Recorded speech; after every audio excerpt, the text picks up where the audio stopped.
Li remembered how monstrous beasts had been used to murder his parents, and how powerful people had forced him into crushing debt. He recalled how they had tried to kill him in the same cruel way, treating his life as worthless and easily erased. Anger and hatred filled his heart as he questioned why he should die quietly like an ant while scumbags decided his fate. In that despair, he awakened a burning resolve to take revenge and reclaim everything that had been stolen from him. He vowed that all the scum and beasts who destroyed his family would be hunted down and shown no mercy. In his mind, the weak ant was no longer meant to be crushed, because even ants could gnaw through thrones. On July 1st, the revenge of the weak began, and from that day on, shadows started to rise and devour everything in their path. Li remembered how the man coldly told him that his parents' death did not erase the debt, and that a father's debt must be repaid by the child, leaving everything on his shoulders. He argued back that his parents had died mining for those people and that he should have been compensated instead. In his memories, someone once encouraged him by saying that if he could succeed in awakening, people like them might still have a bit of hope, even if the chance was only 1 in 1,000. That thought filled him with bitterness as he questioned why he should risk his life when others were too afraid to try, and why all the suffering had to fall on him just because he was weak. Anger burst out as he rejected the idea that the weak were destined to die obediently. At that moment, a strange screen suddenly appeared before his eyes, showing a system binding with an unknown life form and analyzing data. He recalled his own identity as Li, an experienced other-dimensional operative who wore a hazmat suit every day and risked his life entering another dimension to mine energy stones. A supervisor once praised his work, and said that at this pace he might repay his parents' debt within a year, and that if he kept going for several more years he might even afford a small apartment. Li agreed on the surface and promised to keep working hard, while secretly cursing their greed and swearing to leave once the debt was cleared. He understood clearly that radiation in other dimensions carried a 1 in 1,000 chance to awaken an ordinary person, but it was also deadly, and no one would choose such work unless life itself forced them. Later, he overheard others pointing him out, mentioning how his parents had died in an accident 3 years ago, and how he received no compensation but was instead left burdened with debt. Li heard others talking about how the NG group had insisted that his parents caused a huge loss that year, calling him pitiful while also mocking him as weak. Some said that if they were in his place, they would risk everything to make the company pay, while others laughed and said that taking lives was pointless and that money was more useful. Those words sank into Li's heart and made him think that weakness was not always born from a person, but from a broken society and a world that had gone mad. Soon the work began, and someone shouted that everything was ready, only to curse loudly when a collapse warning appeared, brushing it off as nothing more than a small tremor. Others grew uneasy, saying they had never heard of earthquakes in another dimension, and wondering if monsters had appeared. Fear spread as people murmured that this zone once had aliens and that they were far more dangerous than beasts, urging everyone to stop working. A supervisor angrily shut them down and insisted the area had been cleared years ago, threatening them to keep quiet. Before the fear could settle, a monster suddenly appeared and killed the supervisor, leaving everyone frozen in shock as they realized an alien had returned. Panic erupted as monsters chased the workers, cutting them down as they fled. Li understood that running was almost useless since they were far from the dimensional rift and far beyond what human strength could handle. Some people jumped onto a truck and screamed for it to start, while others begged to be taken along, but a monster grabbed the vehicle, tore it open, and smashed it into the ground. Li noticed that the monsters focused on the people in the vehicle, and moments later an explosion rocked the area, flames engulfing one of the creatures and making it scream in pain. From this, Li quickly realized that fire was their weakness. When another monster rushed toward him, he grabbed a burning wooden torch and waved it forward. The creature stopped in fear and backed away, confirming his guess. With urgency, Li called out to the others and told them that these monsters were afraid of fire. Li recalled how 10 years ago gates had suddenly appeared across the world, allowing insectoids, beasts, and aliens from other dimensions to pour into Earth. Only those awakened by radiation, known as advanced ones, had the power to fight back, close the gates, and lead humanity into a new era of dimensional exploration and energy development. Ordinary people like him were left struggling just to survive, powerless against the monsters and often unable even to escape. As fear spread, one man worried that the burning torch in his hands would not last much longer. Li quickly led everyone toward the storage room, knowing there was gasoline inside, and suggested using fire to block the entrance and hold out until rescue arrived. The group formed a tight circle and retreated carefully while pouring gasoline along the path, then ignited it to create a wall of flames that set a charging monster ablaze. Grateful survivors thanked Li, admitting that they would have died outside without him and promising to help him if he ever needed it. Inside the storage room, Li noticed an ancient-looking statue, and someone explained that it had been found deep in the mine and secretly stored there, likely meant to be sold on the black market. Nearby, another worker urgently contacted headquarters, reporting that Sector 7 mine was under alien attack and begging for rescue. The reply finally came through, telling them to stay alive for now and informing them that rescue forces would arrive in about 2 hours. The men panicked when they heard that rescue would take 2 hours, begging for help to arrive sooner before the call was cut off. Fear spread quickly as they realized their suit power supplies would only last another hour and a half, and some cried out that they still had families waiting for them at home. Desperation drove them to suggest breaking through with a vehicle, believing that even if only one person escaped, it was better than waiting to die. Lee silently worried about the low power left in his suit, and could only hope that rescue would come in time. Soon, one man stepped forward and coldly told everyone that their power would not last until rescue, and that someone had to be sacrificed. He pointed at Lee, saying that Lee had no family, was buried in debt, and that living was nothing but suffering for him anyway. Before Lee could properly resist, the man struck him and mocked his weakness, even suggesting that exposing him to radiation might trigger an awakening. Others echoed this cruel idea, claiming that if Lee awakened, he might even become a hero who saved them all. Lee, filled with rage, cursed them as fools and swore that if he ever awakened, the first thing he would do was kill them. His words were met with laughter, as they mocked the tiny chance of awakening and took his suit battery, leaving him coughing and barely standing. They then began arguing over who should be forced to try awakening next. Chaos broke out when a young man tried to protect his own battery and rushed toward a vehicle, shouting that if they were going to die, they would die together. Others screamed for him to stop, realizing too late that he had knocked over the fire barrier at the entrance. With the flames disrupted, the alien rushed inside, plunging the shelter into terror. As everything fell apart, Lee bitterly laughed at his fate, feeling as if even the silent ancient statue nearby was mocking him. As chaos spread, a monster suddenly lunged at Lee and attacked him, filling his mind with pain and despair as he questioned why he had to endure all of this simply because he was weak. As the creature pierced his body, memories flooded back, mixing with the agony. He remembered being chased away by relatives who mocked him, telling him to get lost and saying his parents were dead and no one owed him anything.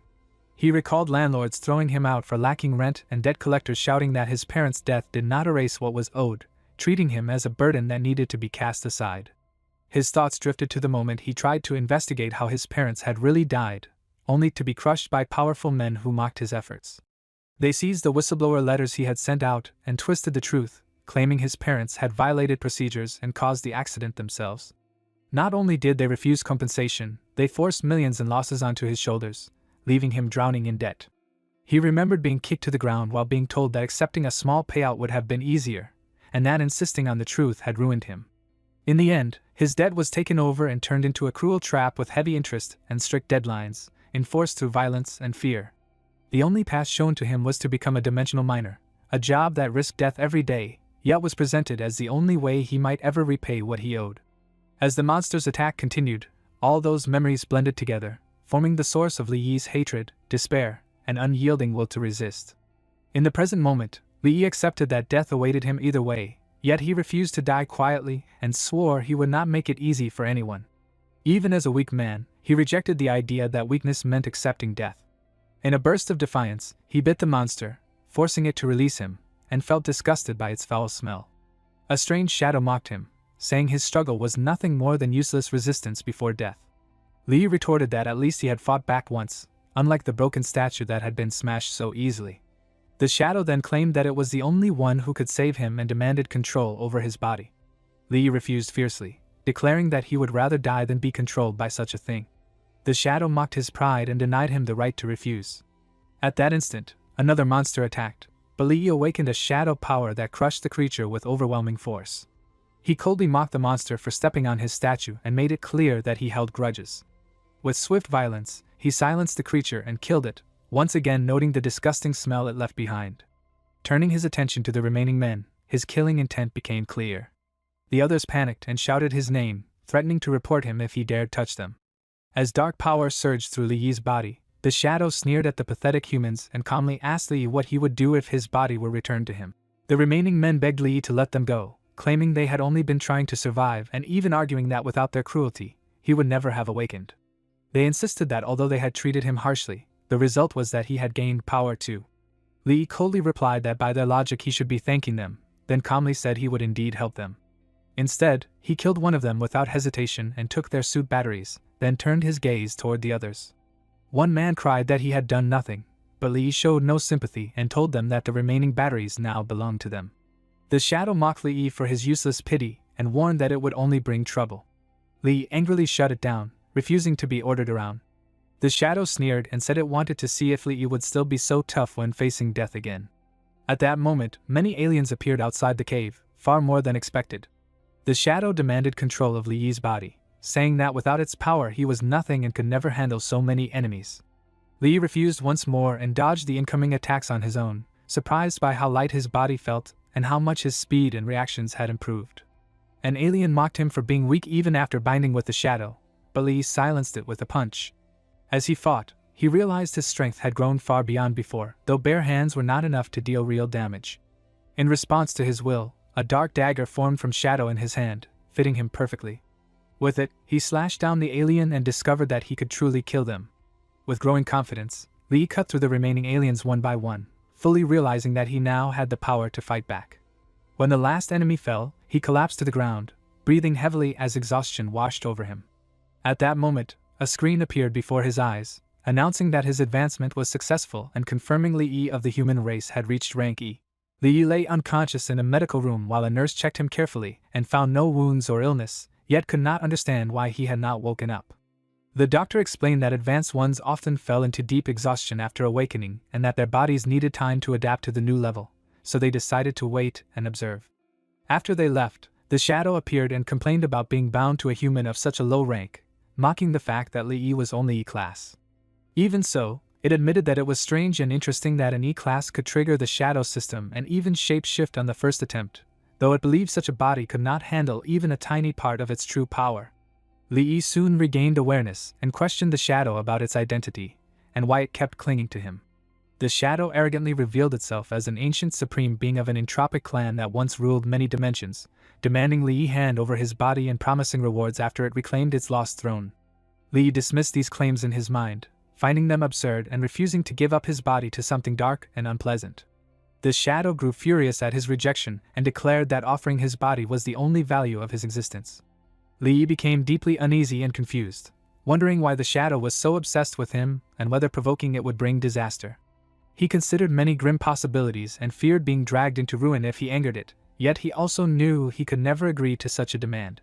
Trapped between resistance and caution, Li struggled to decide how to face the terrifying presence bound to him. The shadow finally lost patience and raged at Li, cursing his own fate for ending up bound to an E-class human after sacrificing so much in the past. It declared that Li had 3 days to reach D-class and threatened to erase him completely if he failed. Confused, Li realized he was no longer in the hospital and questioned where he was. The shadow explained that they were inside a gate of an otherworldly prison, an E-class trial called the Insect Nest that members of its clan could only enter once in their lives. Because of the possession, Li had refreshed the trial attempt, and the shadow system would now draw knowledge directly from its memories whether he liked it or not. Li activated the shadow system and formed a dagger, moving quickly as he attacked a spider-like monster and noticed its speed and blind spot. He blocked its counterattack and rushed forward again, but none of his strikes caused real harm. The shadow mocked him for relying only on brute force, while Li stubbornly refused its guidance and continued fighting his own way. As the battle dragged on, Li grew frustrated when repeated slashes failed to find a weak point, until the monster struck back and smashed him into the wall. While the shadow insulted him for being weak, Li noticed green fluid spilling from the creature and realized it was the monster's blood. In that moment, clarity struck him as he finally understood that he had found its weakness. When the spider monster attacked, Li challenged it, determined to prove who the real weakling was. As he slashed with his dagger, he aimed to break one of its legs, knowing that with a front leg gone, it would be much easier to strike its weak point. He realized, however, that he needed a stronger weapon, so he formed a large spear from dark mana and pierced it straight into the spider monster's body, targeting its vulnerable abdomen. With a final strike, he killed the creature and shouted in triumph that he had won. The shadow mocked him for being out of breath after killing only a single E-rank armored guardian, but Li felt a sudden surge of power rushing through him. A screen appeared showing that his breakthrough progress had increased slightly, and the shadow explained that it was an energy stone, capable of sometimes boosting ability levels. Li understood it as an experience pack and sensed that something else was approaching, though he could not see what it was. The shadow suggested that Li try using his shadow eye, explaining that by gathering shadow energy into his eyes, he could activate the skill. Li activated Shadow Eye at level 1 and managed to dodge a series of fast attacks, surprised at how quickly the enemies were moving. He struggled to see them clearly, and the shadow told him it was not the skill that was broken but that he was simply too weak. Determined, Li focused harder, gathering more energy into his eyes. The shadow noted silently that this little E-rank human was already manipulating shadow energy skillfully, making the situation more interesting. Using the knowledge from the shadow system, Li identified the enemies as blink sword bugs, nicknamed head harvesters, and stinger shooters, which specialized in long-range poison attacks. The shadow praised him for getting used to the knowledge base, while Li realized that there were far too many enemies to fight head-on and needed to find a good position to avoid being surrounded. Concentrating his mana, he forced the enemies back and prepared for his next move. The shadow was surprised that Li had awakened the second phase of Shadow Eye already at his E rank. A screen appeared showing that Shadow Eye had reached level 2, granting him the ability to sense every enemy heartbeat as if it were a death knell. While fighting, Li noticed that the movements of the insectoids had slowed by about half, and he realized that the purple color on their bodies might indicate their weakness. The shadow explained that this was the benefit of reaching stage 2 with the Shadow Eye, allowing him to identify weak points and break through defenses. Li confirmed that all the insectoids had weak spots underneath, and used his magic technique Shadow Thorn Grand Burial to impale them into the ground and strike upward, causing area damage. He calculated that each attack would only give a small breakthrough progress, but now that he had identified their weak points, he aimed to defeat them all quickly in one strike. He was surprised at how much the level 2 Shadow Eye had boosted his attack accuracy. As he dodged a sudden attack, he saw a warp saberworm moving fast, and the shadow remarked on his quick reactions but poor planning. Li had transformed his shadow dagger into a whip to strike the worm and successfully killed it while mocking it for trying to jump. More spiders attacked, but Li skillfully grabbed them with mana strands, pulling them down and controlling the battlefield. With confidence, he commanded all the monsters to come down, preparing to finish them off efficiently. As the battle continued, the shadow admitted that Li was finally starting to look worthy, even if his movements were still rough. It explained that the gift of the Eye of Shadow greatly enhanced his senses, reactions, strength, and control over shadow energy, but also demanded an enormous amount of mental power in return. Because of this price, Li had already reached the limit of what his E-rank body could endure. Li felt his vision growing blurry, yet his heart burned hotter than ever. He had finally gained power meant for revenge, and he refused to fall here. Hatred toward the NG group surged as he remembered how they covered up the truth of his parents' deaths and shamelessly forced him into deadly mining to repay false debts. Even while exhaustion closed in, he slashed at the enemies and swore that just because he had once been ordinary did not mean he would surrender now. With power to change everything at last, he vowed to take revenge, drag those arrogant people down, and make them kneel before his parents' graves in repentance. He sat atop a monster's corpse as shadow energy flared wildly around him. The shadow observed that human hatred was highly compatible with the shadow system and even nourished shadow energy, but warned that the promised time was approaching. It questioned whether Li truly planned to release all his shadow energy at once, risking total destruction.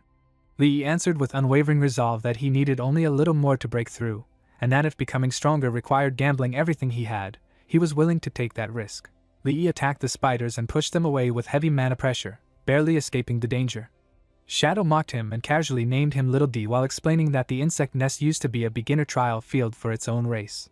The strange weapon left behind shocked Li because it looked like a greatsword but was called a dagger, and Shadow calmly stated that by human standards it should be level A.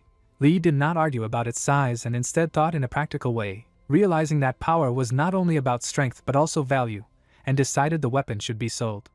He went to the registration hall first but was stunned when his level was judged as E.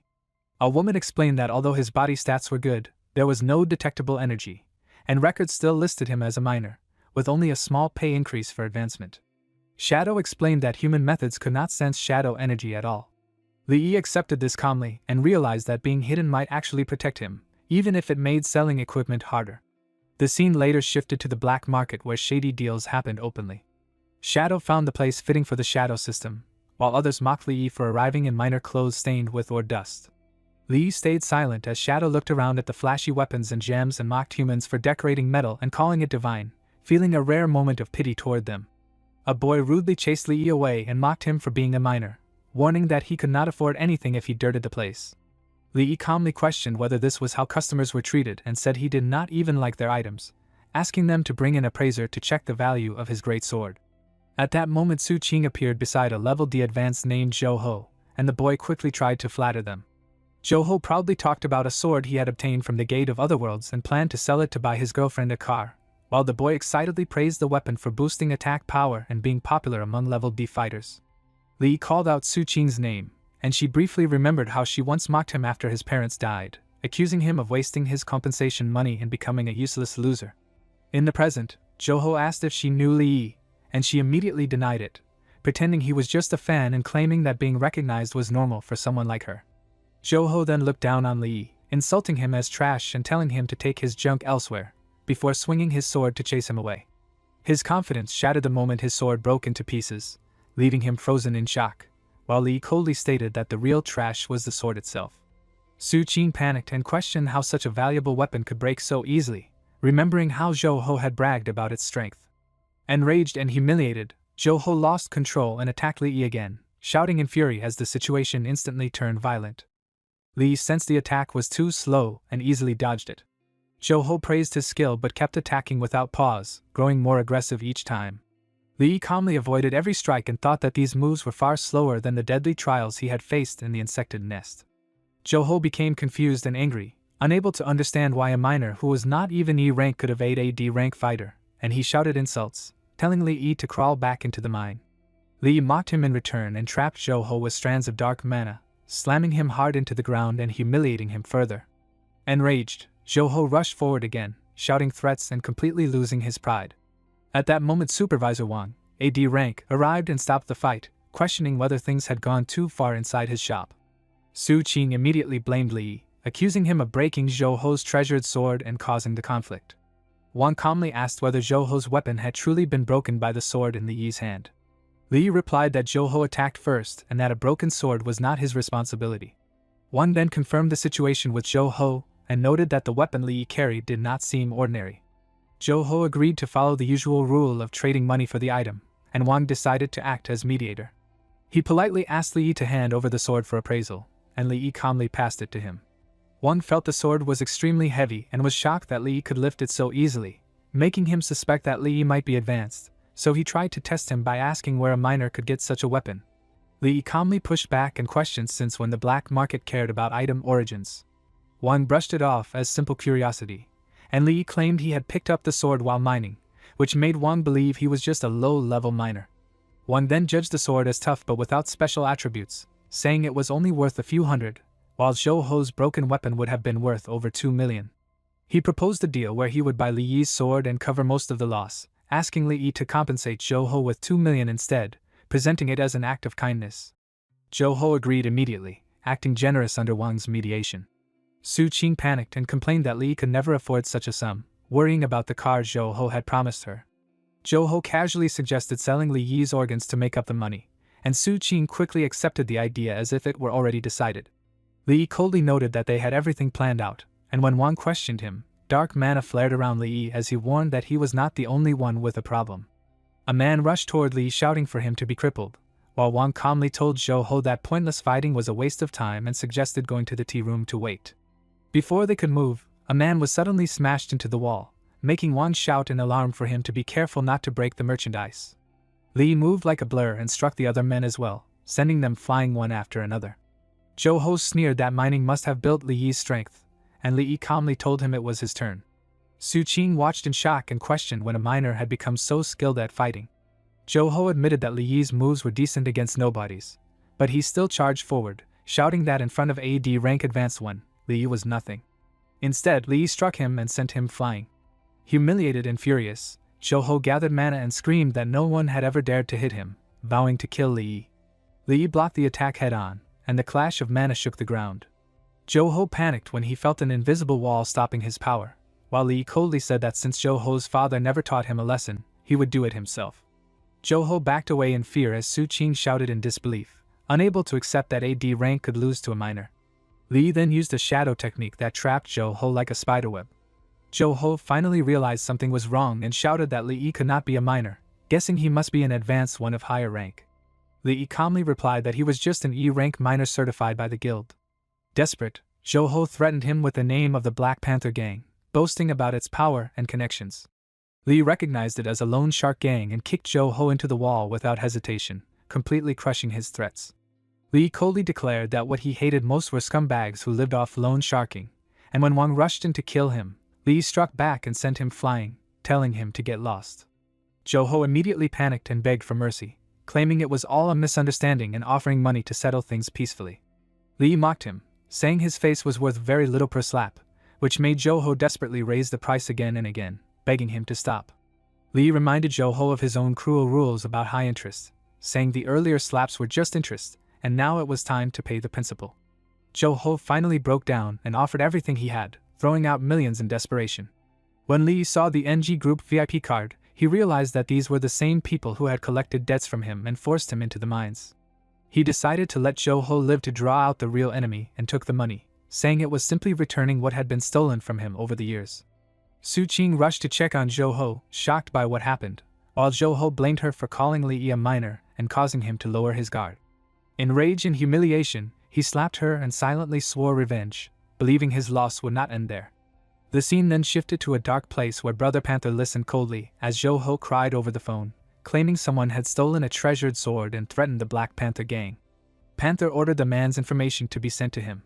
Elsewhere, a subordinate reported that they had obtained an item and asked what to do with the people involved.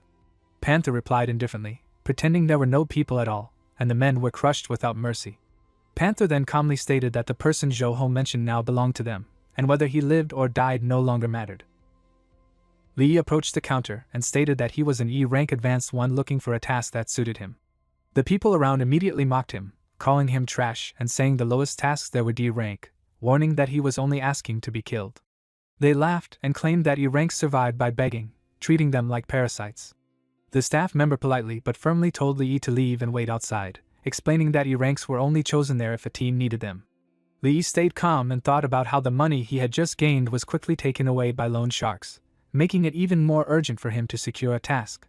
Suddenly the atmosphere changed as a crushing pressure filled the area, causing the mages to murmur in shock and recognize it as a B-rank aura. Many of them could not even move and wondered why a B-rank would appear in such a place. Li observed the girl releasing the pressure and found her appearance gentle and refined, yet her aura was both bold and restrained, leaving him unsure whether she was hiding something. When a D-rank task at the Beast Abyss was announced that required a D-rank advanced one to work as a miner, the crowd continued whispering in disbelief. They noticed that Li, an E-rank, was completely unaffected by the B-rank pressure, while their own legs were trembling.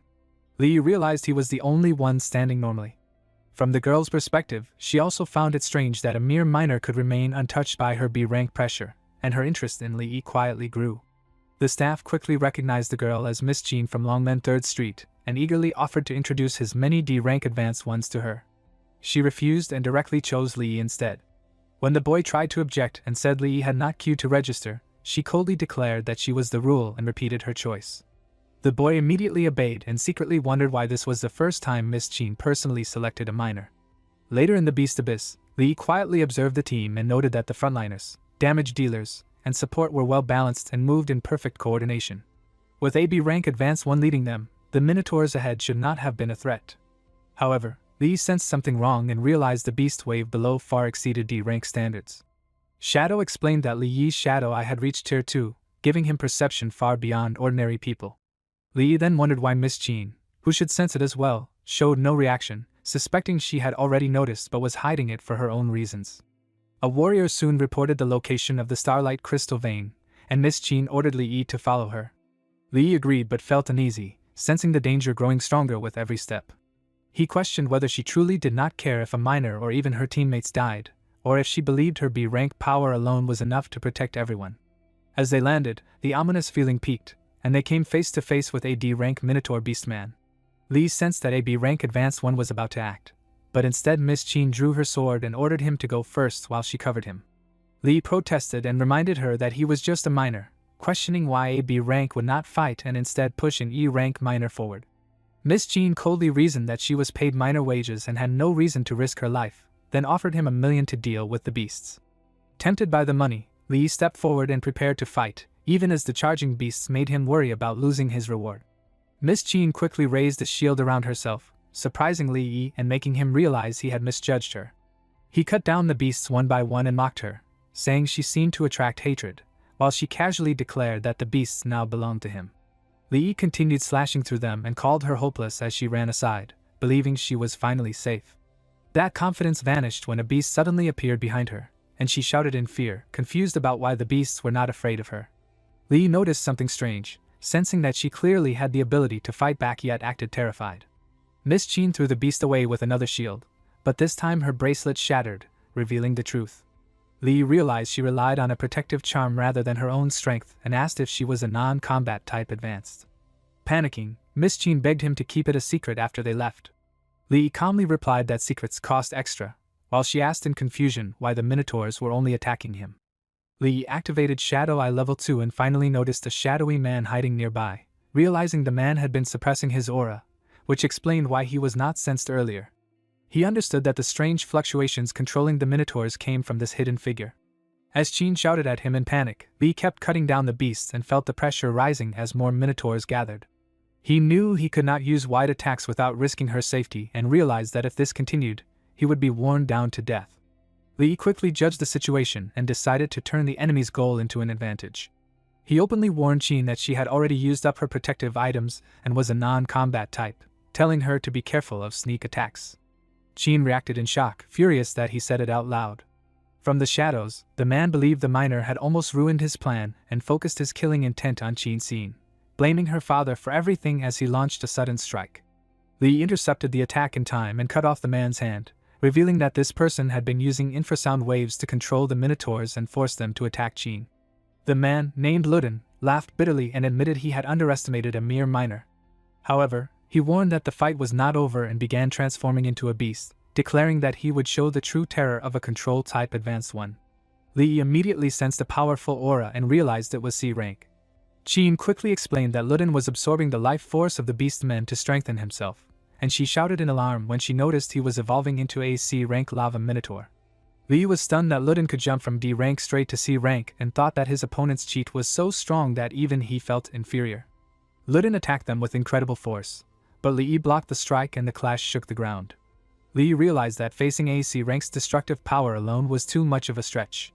Qin called out, noticing Li was hurt, and he held her hand while running, telling her to hold on tight. Luden tried to move but found himself restrained, surprising Qin, who realized Li also had a control-type skill. Li knew he could not hold Luden for long and urged Qin to escape, telling her to keep running through the dungeon as far as possible. When she asked about him, he explained that he had to stay behind to hold Luden back and buy her time, promising he would come find her soon. As he thought about the situation, he realized that protecting her was worth every effort, valuing her at 1,000,000 to him. Luden shouted angrily, asking where someone was hiding.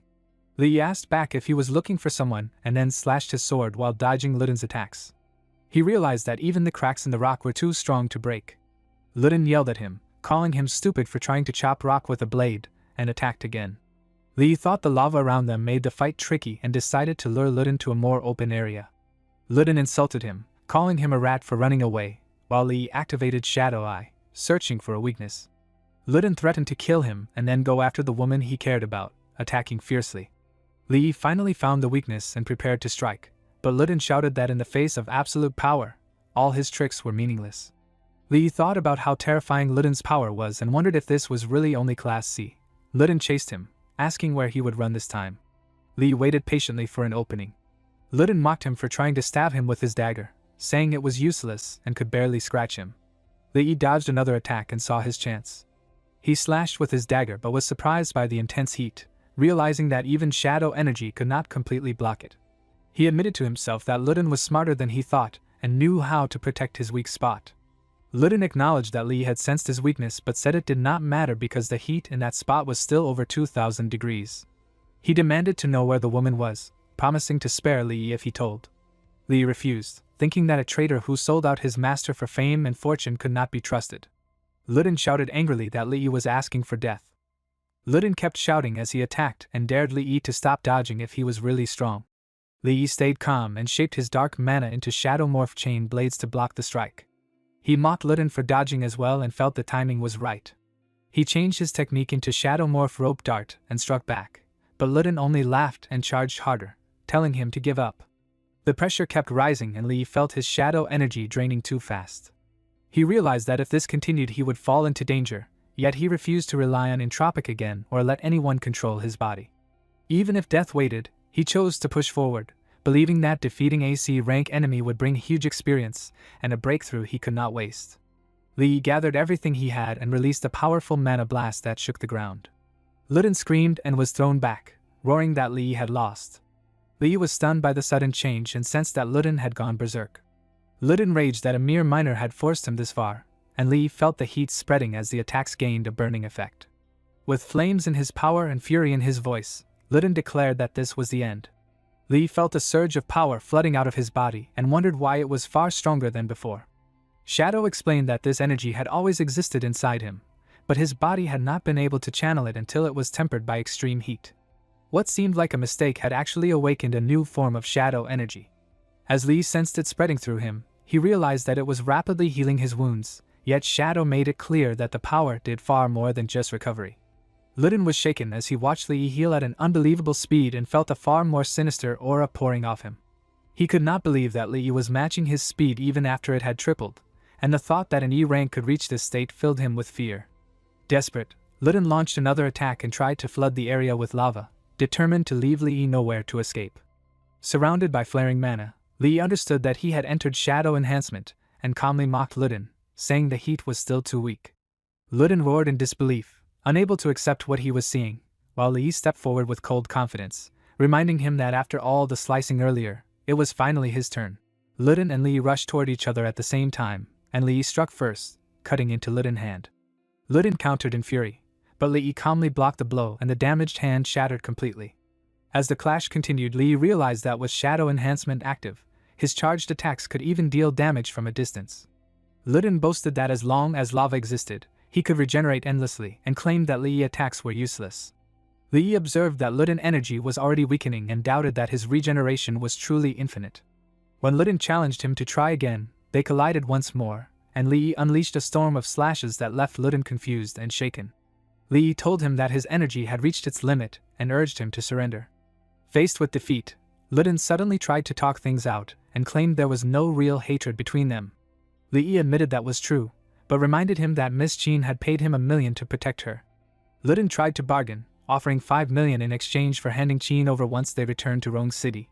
Lee saw through the offer and pointed out that Luden would likely betray him later or return with reinforcements to kill him. Luden denied it fiercely, but Lee used that denial to make his decision clearer. Lee explained that someone like Luden deserved to be handed over to Qin Shaoshang, Miss Jean's father, who would take great interest in a traitor who tried to harm his daughter. Saving Qin Shaoshang's daughter and capturing an internal traitor would earn a massive favor from the head of Longmen 3rd Street, which was worth far more than $5 million. Terror filled Luden as he realized that falling into Qin Shaoshang's hands could be worse than death, and that the organization would not spare his family either. Driven into a corner, he shouted that Lee should not blame him for what came next. At that moment, Shadow warned Lee in shock that Luden possessed a shard of the gate to the otherworld, and if it was destroyed, the Beast Abyss would lose its only connection to the outside world, trapping everyone inside forever. Luden laughed wildly and blamed Lee for forcing him into a desperate move as he prepared to attack. Before he could act, Lee struck first and slashed his weapon with perfect timing. Luden screamed in agony as his mana core shattered into pieces, ending his power completely. Lee finally understood why he had not been able to sense an energy core earlier, and realized it had been hidden there all along. Shadow warned him that without the Minotaur's energy support, the Beast Abyss had begun to collapse. The scene shifted to the exit of the Beast Abyss, where others spoke in shock about the sudden earthquake inside. Qin looked at Lee with new eyes and admitted that his strength was far beyond E rank. She invited him to join Longmen 3rd Street and promised that her father would treat someone of his talent well. Lee refused politely, saying he did not want to join any faction for now, and asked her to keep his powers a secret. Qin agreed and handed him the $1 million reward, praising it as well earned. Lee thanked her and asked if Longmen 3rd Street accepted items like the sword he had obtained. Qin examined it and noted that while it had no clear energy signature, the material itself was very special. She decided to take it back for appraisal and promised that he would receive its full value. Lee agreed and felt satisfied, thinking that she seemed knowledgeable about weapons and might become a good channel to sell his gear. Even if she turned out to be unreliable, he felt that having $1 million in hand was still a fair outcome. Later, while sitting alone in his room, Lee wondered about the shard of the gate to the otherworld and questioned how important it truly was. Shadow explained that if enough shards were gathered, he could help Li Yi reach S rank, or even higher. As Li Yi absorbed the idea, Shadow quietly thought about the return of the gate to the other world and the terrifying beings that might still exist. He believed Li Yi was the key to the future but decided it was too early to reveal the full truth, choosing instead to let him grow stronger before facing battles beyond human understanding. Li Yi quietly observed the guarded area and counted the forces, noticing 1 B rank and 3 C rank fighters stationed there. The NG group had sealed the E rank rift zone because of a supposed mining accident, but the number of powerful guards made him uneasy. He realized that with his current strength, he could not uncover the truth yet. Shadow questioned why so much effort was spent on an E rank rift, but Li Yi knew that place held the truth behind his parents' deaths. Memories came back from the day everything changed. A man had handed him money, saying it was compensation from the NG group, and urged him to sign a paper admitting his parents had died in an accident. When Li Yi demanded the truth, he was roughly told that his parents and other miners had all died inside the rift. He refused to accept it, insisting it was impossible since his parents were C-rank evolved and should not have died so easily. He begged to be allowed inside to search for them, but he was shouted down and told that anything could happen in a rift zone, no matter how strong someone was. He argued that it was only an E-rank rift and that the strongest monsters should not have been able to kill his parents, especially when retreat was possible. His questions were twisted into accusations of greed, and he was threatened instead of answered. At that moment, DONGHUA, the chairman of the NG group and an A-rank evolved, stepped in and scolded his men for their behavior. He told Li Yi to take the money for now, saying it could help him survive the hard times ahead. Li Yi refused again and insisted that he only wanted the truth. DONGHUA promised that the matter would be thoroughly investigated and that Li Yi would be given an answer. Back then, Li Yi believed the promise and thought the truth would soon be revealed. He never imagined that what followed would be his parents being falsely charged with theft and a demand for millions in compensation, turning his grief into endless bitterness and doubt. In the present, Shadow and Tropic reminded Li Yi that without strength anyone would be oppressed no matter their race. He urged Li Yi to stop standing around in confusion and focus on gathering more shards of the gate to the other world. Li Yi felt annoyed at being told something so obvious. He reflected on how his undetectable shadow energy and the label of E-rank miner had left him ignored and without invitations to any parties. He also grew more confused about Entropic, who spoke of taking over his body one moment and helping him grow stronger the next. Li Yi wondered whether Entropic was good or evil, why he had shrunk, whether his power was fading, and even suspected that the promise of reaching S rank might have been nothing but a mad rant. Entropic suddenly insisted that if he had not seen talent in Li Yi, he would not have bothered with him. Li Yi protested that he had not spoken anything out loud and felt even more certain that Entropic was unstable. Soon after, the scene shifted to the chemical sector at the entrance of a D-rank rift zone. Someone complained about Li Yi arriving late, and he apologized, explaining that he had come from far away. He recognized Uncle Hao and greeted him warmly, noting that it had been a long time since they last met. Uncle Hao remarked that Li Yi had grown a lot and reminded him that 5 years had passed since his parents' accident. Others in the group showed clear disdain, expressing disappointment at waiting for a useless miner rather than someone important. They said the mission involved mining and they did not want to trouble evolved fighters with such work. Impatient voices demanded the mission details, and it was announced that the rift was a D-rank zone where they needed to locate cold crystal ore and extract 60 kilograms of it.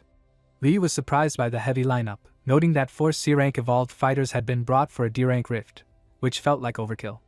He sensed hostility from them and was certain they were not good people. At the same time, he faintly detected the presence of another C-rank entity within the rift. Meanwhile, Blood Panther, the second in command of the Black Panther gang, checked his phone and casually declared that all his toys were ready, signaling the start of the hunt. Hao noticed that Li Yi was not wearing a protective suit and asked if he did not need one. Li Yi calmly replied that it was unnecessary since he had already advanced and could handle the environment. His words drew mocking comments from Gu, who called an advanced miner a rare sight, while Gu scolded him but still sneered that Li Yi was only a king of the trash heap. Hao quickly warned Li Yi not to provoke them, and Li Yi reassured him that he was not reckless. As they moved deeper, Li Yi carefully observed the surroundings and sensed that the vegetation had been deliberately arranged for concealment. A heavy feeling of danger pressed on him, as if something deadly was lurking nearby. He could no longer ignore it and felt that a C-rank presence had noticed something as well, possibly hiding and observing from the shadows. Hao decided to speed up, and Li Yi immediately realized it was the perfect chance to use the terrain to shake the others off and investigate in secret. He told Hao to hold tight and suddenly broke into a run. Gu shouted in shock, unable to believe how fast a miner could move, and demanded that Li Yi stop. Gu dismissed it coldly, saying that 2 pieces of trash leaving the group was nothing but suicide. High above on a tree, the second commander watched with interest and sensed that the others had felt danger too. He found it amusing and thought that if everyone were as foolish as those 3, the game would be far too boring. Meanwhile, Gu-san voiced his unease and said the mission felt wrong, as if someone had been watching them since they entered. Gu-de brushed it off and mocked his caution, insisting that a D-rank mission posed no threat to 3 C-rank fighters. Gu-er admitted he felt the same strange chill in the air and suggested turning back, but Gu-de snapped at him as well, telling them both to stop panicking. The second commander suddenly attacked and trapped Gu-er with invisible strings, mocking him for wanting to leave when the game had only begun. Gu-de shouted in panic and begged Blood Panther to release his brother and talk it out, but the second commander coldly replied that there was nothing left to discuss after the brothers had provoked the Black Panther gang again and again. In an instant, Gu-er was killed, and Gu-san rushed forward in rage, swearing to fight to the death. The second commander dismissed him with contempt, bound him the same way, and ended his life just as easily. Seeing this, Gu-de was struck by terror and turned to flee, while the second commander laughed and urged him to run faster, enjoying the fear of his prey. Elsewhere, Lee stopped with Uncle Hao and suggested they rest for a moment. Hao was confused and asked why Lee had abandoned the other evolved fighters. Lee instead questioned Hao about whether he had offended any powerful faction, which left Hao even more confused since he was only a minor. Lee then revealed his suspicion that the mission itself was a deadly trap and that someone intended to bury everyone in this cursed land. Hao grew frightened and urged Lee to explain, but before anything more could be said, Gu-de arrived in fury and accused Lee of knowing everything and letting his brothers die. Lee remained calm and told Gu-de that at least he had served one purpose by leading him straight to the mastermind. Gu-de was shocked and demanded to know what Lee meant, only for Lee to bluntly state that he was about to die. At that moment, Gu-de realized he had been caught in strings without even noticing. The second commander appeared again, amused that a mere minor could be so interesting. As the danger closed in, Lee activated his ultimate shadow eye, preparing to face what came next. Hao fell to his knees and begged Blood Panther for mercy, calling him Lord Panther and saying that they were only minors who had never crossed him. Blood Panther calmly revealed that Hao had exposed himself a few days earlier while drunk, and that single slip was how they learned he was the one who had slipped through. Hao swore in desperation that he would take the secret to his grave and never tell anyone. Blood Panther coldly stated his belief that only the dead could truly keep secrets. Lee shouted a warning, but it was already too late. Blood Panther fired a mana attack toward Hao, forcing Lee to grit his teeth and rush forward to slash at it. Blood Panther showed mild surprise, admitting that he had not expected a minor like Lee to have real skill and mocking him for defeating someone like Shou Ting. He made it clear that such an achievement meant nothing against him. Lee dodged the incoming attacks as Blood Panther mocked his eagerness to die and promised to grant his wish. Lee activated Shadow Enhancement and pushed himself to the limit, barely managing to avoid the relentless assault. Even so, he realized that he still could not fully block Blood Panther attacks, and the gap in strength was terrifying. Blood Panther noticed his distraction and struck him hard, sending Lee flying and proving just how overwhelming his power truly was. Lee warned Uncle Hao to stay back and quickly realized that fighting at close range put him at a huge disadvantage, forcing him to change his tactics. Blood Panther showed no concern and declared that both of them would die today. Lee refused to back down and claimed that who would die first was still uncertain. He activated his ultimate Shadow Eye and formed a Shadow Dagger, launching an attack, but Blood Panther easily blocked it and mocked him for his limits. Lee pressed on without hesitation, proving he still had more tricks, yet Blood Panther sneered that no matter what he did, he was still only an E-rank minor. At that moment, a hidden attacker suddenly burst from the ground and tried to assassinate Blood Panther. Blood Panther showed no surprise and remarked that he had expected the move earlier, calmly pointing out that the attacker weakness was poor skill choice. He closed the distance instantly and killed the attacker with overwhelming force. Lee was shocked that a C-rank fighter had been eliminated so easily and finally understood how terrifying Blood Panther truly was. Knowing he stood no chance in a direct fight, Lee shouted that they should focus on escaping instead. Blood Panther laughed at the idea, convinced there was no way out for them. Later, Lee helped treat Uncle Hao injuries and planned to wait for nightfall to find a chance to escape. Hao tried to persuade Lee to leave him behind, saying he would only slow him down, but Lee refused. He demanded to know what Hao had done to make Blood Panther so determined to kill him. With a heavy expression, Hao revealed that he believed he had uncovered the truth behind Lee's parents' deaths. Lee froze in shock, unable to believe what he had just heard. Lee demanded that Uncle Hao tell him what he knew, sensing there was a hidden truth. Hao admitted that at first he had only suspected, but Blood Panther coming after him confirmed that something was wrong with Chui Shihao. He revealed that before the mining accident, Li's father had told him he suspected Chui Shihao of conducting dangerous experiments in the mining area. Hao never expected the accident to happen so soon after, and that Li's parents were framed for stealing ore. Li angrily asked why Hao had never said anything back then, and Hao explained that he had been scared. He was just a miner with a family to support, and could not afford to lose his job. Li accused him of standing by while his parents suffered such injustice, and Hao admitted he felt very guilty. He confessed that his guilt had driven him to drink and complain to someone, which had ultimately brought this fatal disaster upon himself. Suddenly, Blood Panther appeared and captured Hao in his strings. Li shouted in alarm, but Hao smiled and told him not to hold a grudge. Blood Panther, realizing who Li was, said he finally understood why he looked familiar. Recognizing him as the son of two C-rank fighters, he charged at Li, declaring that he would send him down to reunite with his parents. Li met the attack defiantly, telling Blood Panther that would never happen. They clashed head-on and blocked each other's attacks again and again. Blood Panther mocked Li, saying the feeling of watching his own flesh and blood suffer should be exciting.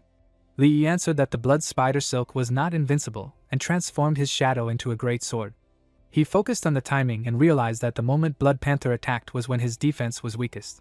Pouring everything into a single strike, he slashed forward with all his will. Blood Panther was forced back and admitted in surprise that Li was ruthless enough to trade injury for injury. Even so, Li felt his strength reaching its limit. Blood Panther quickly saw through it and sneered that Li had only been bluffing. He admitted he had been startled, but said that if Li were not just E-rank, he might have been finished. He bound Li with his threads and mocked him cruelly, laughing at his helpless glare and saying that such unwilling eyes excited him the most. To deepen that despair, he revealed the truth. Hao Wu had only been half right, because Li's parents had not died in the mining accident. Blood Panther confessed that he had killed them himself, and described how Li's father had looked at him with the same unwilling eyes when he struck down Li's mother. Li slowly spoke Blood Panther's name as fury flooded his body. At that moment, Blood Panther sensed something wrong and realized his threads were being burned away. Dark mana burst out of Li as he roared in hatred, vowing to slaughter the demon before him. Blood Panther realized that Li was using his hatred to stimulate the shadow energy in his body, and a message appeared in front of Li showing that his internal shadow energy had surged. His level corrected to C rank, and his shadow enhancement advanced from Tier 1 to Tier 2. A new skill awakened within him called Shadow Jaunt, allowing his body to slip into any shadow and emerge from another connected shadow. Blood Panther noticed in shock that Li's severe injuries had healed completely, and realized he also had healing abilities. He attacked, saying that prey was only interesting when it struggled on the brink of death. Li suddenly appeared behind him and declared that beneath the shadows, Blood Panther was the true prey. Blood Panther was stunned by Li's sudden increase in strength and attacked again, confident that his speed alone was enough to counter him. Li responded with a flying dagger swarm, but Blood Panther dismissed it as useless. Li then used Shadow Jaunt with Flying Thunder Step, teleporting with a thrown weapon to strike from unexpected angles. Blood Panther tried to block it but found himself overwhelmed. Li explained that he was not trying to break Blood Panther defense but to exploit the gap between offense and defense. The speed at which Blood Panther controlled his blood threads could not match his reaction speed, and that was his weakness. Li slashed repeatedly with precision and force. Blood Panther, spitting blood, could not believe what was happening and was shocked that he could lose to a mere miner. Li pointed his weapon at Blood Panther and demanded the truth about what had really happened during the mining accident. Blood Panther began to speak, but Li suddenly cut off his hand without hesitation. Blood Panther screamed in pain, and Li coldly warned that his patience was limited. Forced into fear, Blood Panther finally confessed that everything had been planned by Chui Shihao. He explained that Li's father had discovered Chui Shihao's secret experiments in the mining area, and to prevent the truth from being exposed, Chui Shihao ordered them to kill Li's parents and fake the incident as a mining accident. Blood Panther tried to provoke Li by asking if he was scared now that he knew someone from the NG group was behind it, and even advised him to let him go. Li answered by cutting his throat, declaring that he would not spare a single person involved in his parents' murder. Later that night, the scene shifted to the NG group headquarters. Li hid behind a wall as Entropic warned him that even though he had reached C rank, he should not rush to his death, since an A rank advanced was nearby. Li moved swiftly and calmly, explaining that he already knew DONGHUA, the chairman of the NG group and an A rank advanced, was present. He stated that he would not act recklessly against Chui Shihao yet, especially since Blood Panther words could not be fully trusted. Li decided he needed to investigate further to confirm whether Cui Shihao alone had ordered the killings or if the entire NG group was involved. Deep inside, he swore that if Ning Donghua was also part of it, then even an A rank would not escape, because a blood debt had to be repaid in blood. Li observed the Black Panther gang warehouse and wondered why Cui Shihao was there in the middle of the night. Inside, the gang members were handling experimental equipment carefully. Cui Shihao asked if the old miner Hao Wu was dead, and Blood Panther replied that he was missing and that the otherworldly gate used for infiltration had disappeared, so they could not confirm Hao Wu's fate. Cui Shihao was shocked, questioning how this could happen since Blood Panther was only C rank. Blood Panther explained that Blood Panther had probably underestimated his enemy, and that among those killed were 4 C rank advanced fighters. Cui Shihao ordered the equipment to be moved quickly, stressing that the experiment was at a critical stage and that there could be no mistakes. Blood Panther asked if the money was ready, but Cui Shihao told him not to worry about it. Meanwhile, Li hid and realized it was indeed Cui Shihao. Suddenly, an attack came toward the gang, and Blood Panther shouted while dodging, sensing a wave of killing intent. Li thought he had been almost discovered and realized that even with his C-rank strength, he was still not strong enough to act carelessly. The scene shifted to the Qin Group, an enterprise run by Qin Shaoshang, president of Longmen 3rd Street. Entropic noticed Li and asked why he was there instead of looking for available missions first thing in the morning. Li explained that he was there to find the 3rd fragment, and to check the value of Entropic's weapon. A girl approached and offered help, and Li asked for Qin Xin. She asked if he had an appointment, but before he could answer, Su Qing appeared and mocked him, calling him a poor miner who had no right to mention the eldest young miss. Master Qin joined in, asking why he had not been thrown out yet, and the bodyguards nodded in agreement. Li commented on the supposed hospitality of Longmen 3rd Street, but Su Qing and Master Qin continued insulting him, saying he was not even fit to be their dog. Li realized that everyone from the Qin family was arrogant and domineering and decided there was no need to contact Qin Xin.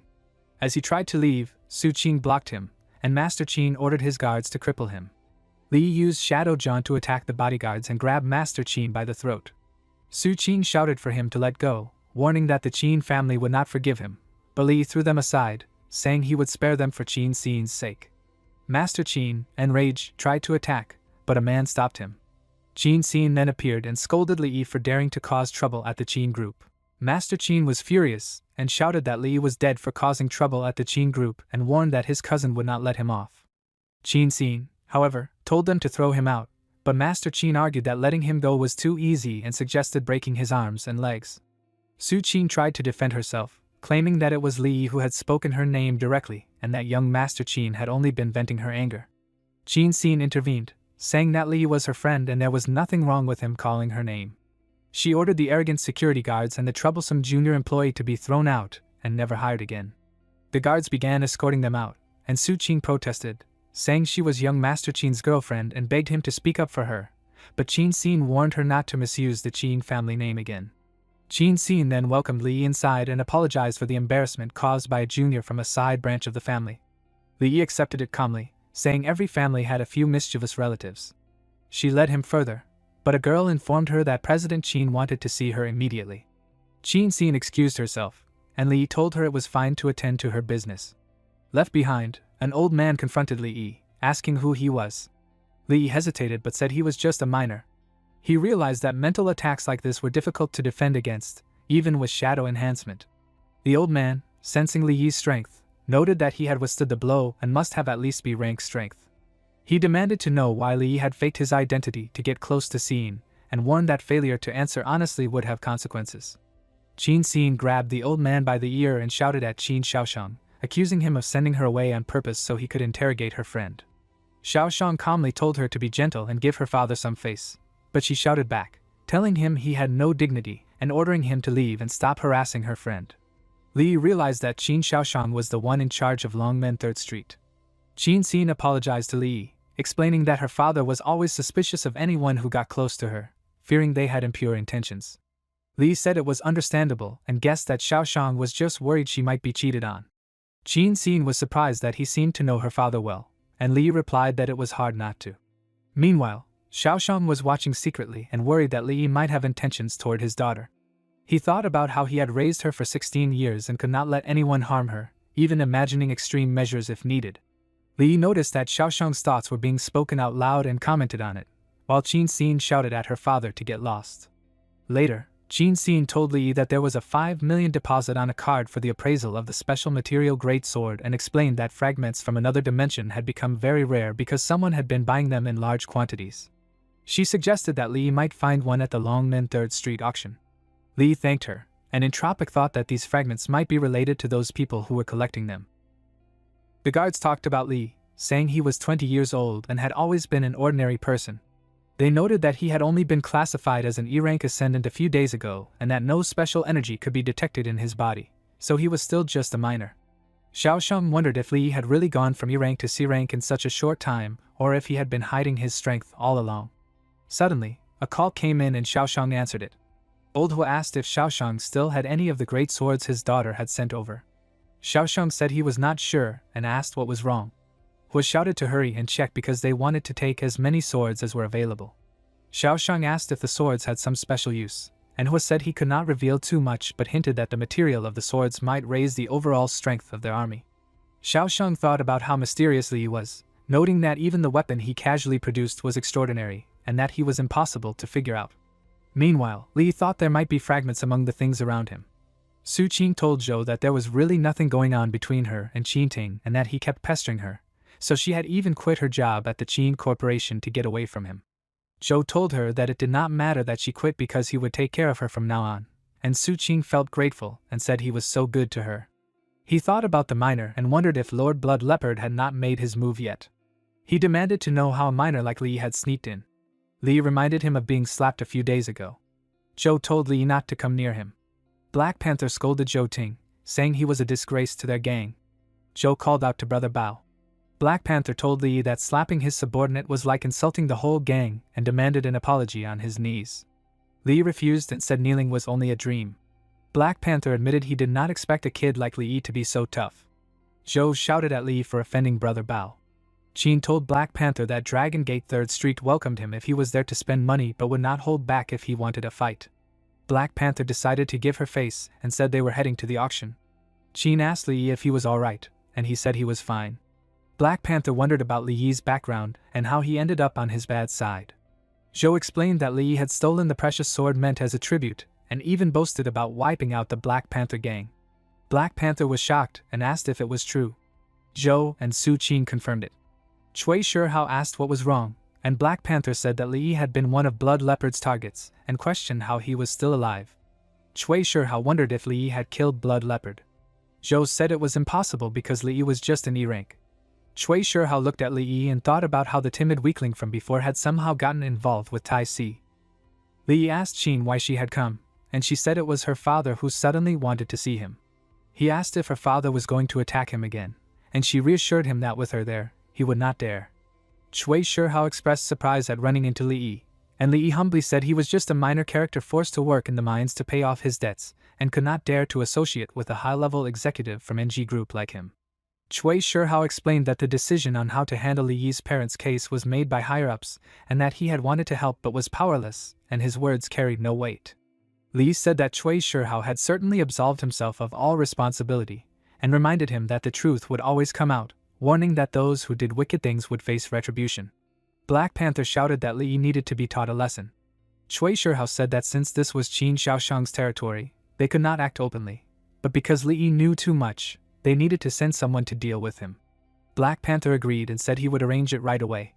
Later Qin told her father that she had brought Li Yi and that the auction was starting, so he could chat with her father first, and she would let him know if the item he wanted appeared. Li Yi wondered why President Qin had summoned him. Xiaosheng asked directly if Li Yi had any more of the weapon he had commissioned Xin to sell last time. Li Yi thought that Qin Xiaosheng had specifically sought him out and seemed to really want the weapons of the Entropic clan. He decided to hold back some of the weapons because it was not safe to take out too many at once, and it would affect the price. He told Xiaosheng that he had come across a weapon by chance, and had 2 more at the moment. Xiaosheng offered 45 million including the previous one, but Li said that 15 million per weapon was not low, yet weapons were life-saving items for people like them, so he suggested 25 million each. Xiaosheng admitted the kid had some nerve. Qin then announced that the item Li wanted had appeared. Xiaosheng agreed and said he would transfer the remaining 70 million to Li. The auctioneer started calling bids, and Li noticed there was really a fragment at the auction. He had over 70 million now, which should be enough, so he bid 30 million to intimidate the other buyers, though it hurt him to do so. Black Panther was shocked that Li Yi was bidding on the item. Cui Shihao raised his bid to 50 million to test how much money Li Yi had, and Li Yi immediately raised it to 60 million. Xiaoshang warned him that the item was not worth that price and advised him not to bid again, while Qin noted that Li Yi was deliberately driving up the price because in the past 10 million had already been a sky-high price for it. Li Yi thought that if Cui Shihao wanted the item, he would have to fight for it and wondered which group, the Qin group or the NG group, had more financial resources. Xiaoshang claimed that of course the Qin group had more resources, but he wondered why he should help Li Yi. The auctioneer announced a bid of 70 million from buyer number 2. Li Yi snapped his fingers and summoned swords, saying it was because he had them. Xiaoshang agreed to take the 2 swords at the previous price but said that the little money Li Yi had would not be enough to compete. Li Yi assured him that he could naturally produce the corresponding quantity, so President Qin could rest assured. Xiaoshang wondered if Li Yi had quite a few more weapons. Qin scolded Xiaoshang for fussing over money and told Li Yi to hurry before the other bidder snatched it.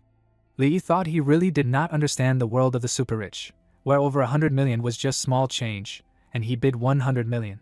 Cui Shihao thought the fragment was very useful for the group's secret project and raised the bid to 200 million.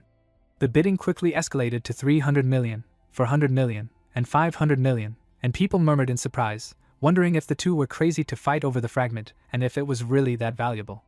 Black Panther said that Li Yi was clearly working against them, but Cui Shihao thought Li Yi was not qualified yet and raised the bid to 1 billion. The auctioneer announced the 1 billion bid. Qin told Li Yi that the bad guy was provoking them. Li Yi thought that based on Cui Shihao's personality, he would not lose so much money on impulse unless something unusual was going on. Xiaoshang warned Li Yi to think it through because the bid had already reached 1 billion and questioned if he could take out that many weapons. Qin shouted that she would cover what was missing and urged Li Yi to bid quickly. Li Yi then raised the bid to 2 billion. The auctioneer announced the 2 billion bid again and finalized it, congratulating buyer number 9 for winning the unknown fragment. Black Panther was shocked and wondered where Li Yi got so much money, while Cui Shihao believed it must have come from Qin Xiaoshang. Qin felt excited and said she loved seeing bad people get humiliated, while Li Yi calmly asked if it was really worth such excitement. Xiaoshang pointed out that after deducting earlier amounts, Li Yi still needed to cover more than 70 million and asked if he could truly provide enough weapons. Li Yi explained that things were precious because they were rare and that when there were many of them, the price could not be judged the same way as before. He then revealed that he had over 100 weapons, which should be enough to cover the 2 billion cost. Xiaoshang praised Li Yi for being straightforward and secretly admired his temperament and strength, thinking he would be valuable if he worked for him. Qin told Li Yi to remember to call her next time something fun happened. Xiaoshang quickly dismissed the idea and asked Qin to go home with him, telling Li Yi he could directly collect the item he won. Li Yi thanked President Qin. Before leaving, Xiaoshang warned Li Yi that although he had unknown methods, the NG group was not something he could face alone and advised him to consider forming alliances if their goals aligned. Meanwhile, Black Panther reported that Qin Xiaoshang and his daughter had left and that Li Yi was the one going to pick up the fragment. He suggested making a move after Li left the Longmen 3rd Street area. Cui Shihao warned him not to make any more mistakes, and Black Panther confidently said he would send Zhou H along with 3 C-rank experts and guaranteed it would be foolproof. Li Yi thought that Qin Xiaoshang had clearly investigated him and that the last words were meant to win him over. But as long as he was not bound to Qin, forming an alliance for some extra help was not a bad idea. Entropic mocked Qin Xiaoshang for being only A rank and claimed that as long as Li had enough fragments, he could easily reach S rank. Li said he believed him and that he was just looking for a place to start the trial, though deep down he doubted those words and thought S ranks were extremely rare in the whole world. He held back his thoughts to avoid provoking Entropic. Suddenly, Li saw flames rising from his rented apartment and felt shocked. People nearby panicked and shouted as they ran, calling out to their families in fear. Someone quickly informed Li that the Black Panther gang was planning to make a move on him, and Li realized they had already acted. He was advised to hide while reinforcements were brought over, but Li calmly said he could handle it himself. Soon after, Zhou arrived with his gang and arrogantly told Li to kneel and beg if he wanted his life spared. Li looked at them with disdain and said they truly underestimated him by sending only a handful of people to meet their deaths. Zhou boasted that Li would be the one to die and wanted to see how a single E rank could fight against 3 genuine C ranks. Li calmly asked why Blood Panther had failed to kill him. One of Zhou's men wondered if Li was hiding his strength. Zhou shouted that Li was just a miner with no combat ability. A man attacked, but Li vanished and appeared behind him, slashing his sword and admitting he was just a miner. Another man was shocked at how quickly Lee had moved. Joe ordered 2 men to get him together, but Lee mocked them, asking why they were scared of a miner, and told them they liked playing with fire. Joe tried to threaten him, saying President Shui and Brother Panther would not let him off, but Lee threw him into the fire and warned that he would be sending them to find him soon. Chin arrived and asked if Lee was alright, and he said he was fine since there were just a few minor characters. She asked what he planned to do next, and he said he would strike back since they had made the first move. She offered to help, explaining that she had long been annoyed with the Black Panther gang and that he was one of the few friends she had. Gus smiled and said they would start by taking on the Black Panther gang. Chin told Lee that he could stay there until he found a new place and said hardly anyone stayed there, so he could choose a room for himself. Lee picked a room, but she quickly stopped him and told him not to take that one. He still went in and remarked that the room was very girly but suited her well. Chin said she thought he would find it childish for the heiress of the Chin Corporation to like such things. Lee replied that it was normal for a girl to like them and said she looked much cuter than when she acted cold outside. Chin blushed and thought that no one had ever called her cute before. Lee laughed, and she complained that if she had not been worried about him being in danger, she would not be starving. Lee took out some food and told her to make do with it for now, explaining it was only prepared for emergencies. Chin was shocked and asked where he had conjured it from, saying she had already wondered at the auction where he pulled the weapon from. Lee casually said he knew magic, and Chin eagerly asked him to teach her. Lee then suggested that she might want to go home first, which confused her. Outside, Xiaoshang secretly observed them and felt furious, thinking that Lee was getting too close to his precious daughter and that the atmosphere between them felt wrong. He worried about how close they seemed and felt deeply uneasy seeing her so happy. Sensing the danger, Lee warned Chin that if she did not go back soon, he felt her father was going to eat him alive. Later, Lee said that since the house was within the territory of Dragon Gate 3rd Street, no one should bother them. He thought about the 3 fragments he had collected, one from the Lava Minotaur, one from Blood Leopard, and one from the auction, and decided to begin. He wondered what connection these fragments had to the dimensional portals that appeared out of nowhere. Entropic explained that the 3 fragments were just a small part of the gate of the alternate prison and that all the dimensional portals in the world were related to the fragments of this gate. Lee asked what exactly an alternate dimension was and why there were so many insectoids and beastmen inside. Entropic said they were all prisoners and that what Lee called an alternate dimension or alternate prison was actually a massive interdimensional prison. He told Lee that he would naturally find more answers by completing all the trials there and revealed that this place, the sky-reaching tower, was his masterpiece and also the trial ground. Lee looked around and thought about how twisted Entropic's aesthetic sense was, noticing the reinforcements and big tubes, and he guessed that the tower's material was the same as the weapons and wondered if Qin Shaoshang would buy it, thinking it would be worth a lot. Entropic reminded himself to stay calm and protect his soul. Li asked about the content of the trial, and Entropic explained that the tower had 6 floors and that with Li Yi's current strength, it would be impressive if he could even defeat the Shadow Wyvern on the first floor. Li looked at the creature and could not feel any pressure, thinking it looked like a gecko and that hitting it would be like bullying the weak. Entropic warned him that he would not be laughing for long. Li teasingly extended his hand and called the creature a little cutie. Suddenly, the wyvern burst with mana and threw Li away, but he quickly stabilized himself. The Shadow Wyvern, a C-rank creature, kept enhancing itself, increasing its size, speed, and strength by 600%, while its weakness had been marked. Li was shocked that its enhancement was 3 times stronger than his own and wondered if he was using a pirated version. Entropic explained that it was because Li Yi's constitution was inferior to his pet's. Li angrily dodged the wyvern's attack and questioned how its shadow enhancement's defense could be so strong. Entropic accused him of holding back and said that with his meager strength, he was barely tickling it.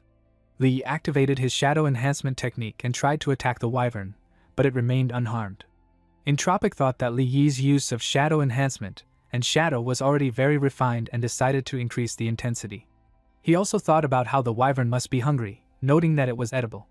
The wyvern tried to bite Li, who dodged and asked if the pet had had its shots because it seemed unusually aggressive. Entropic said that Li had worn the wyvern out, and now it saw him as food to replenish its energy. Li complained that it was not playing fair, but since it was hungry, he decided to use it to his advantage. He threw meat to the wyvern and then bound it with mana, successfully taming it. A screen appeared, showing that the taming of the Shadow Wyvern had been detected. Li had unlocked access rights for the first floor and obtained the binding and activation authority for the gate of the alternate prison. He wondered what the binding and activation authority were for. Entropic explained that after being replenished with energy, each fragment became a portal connected to the alternate prison. Lee realized that as long as he bound a fragment from the alternate dimension, he could open a portal at will.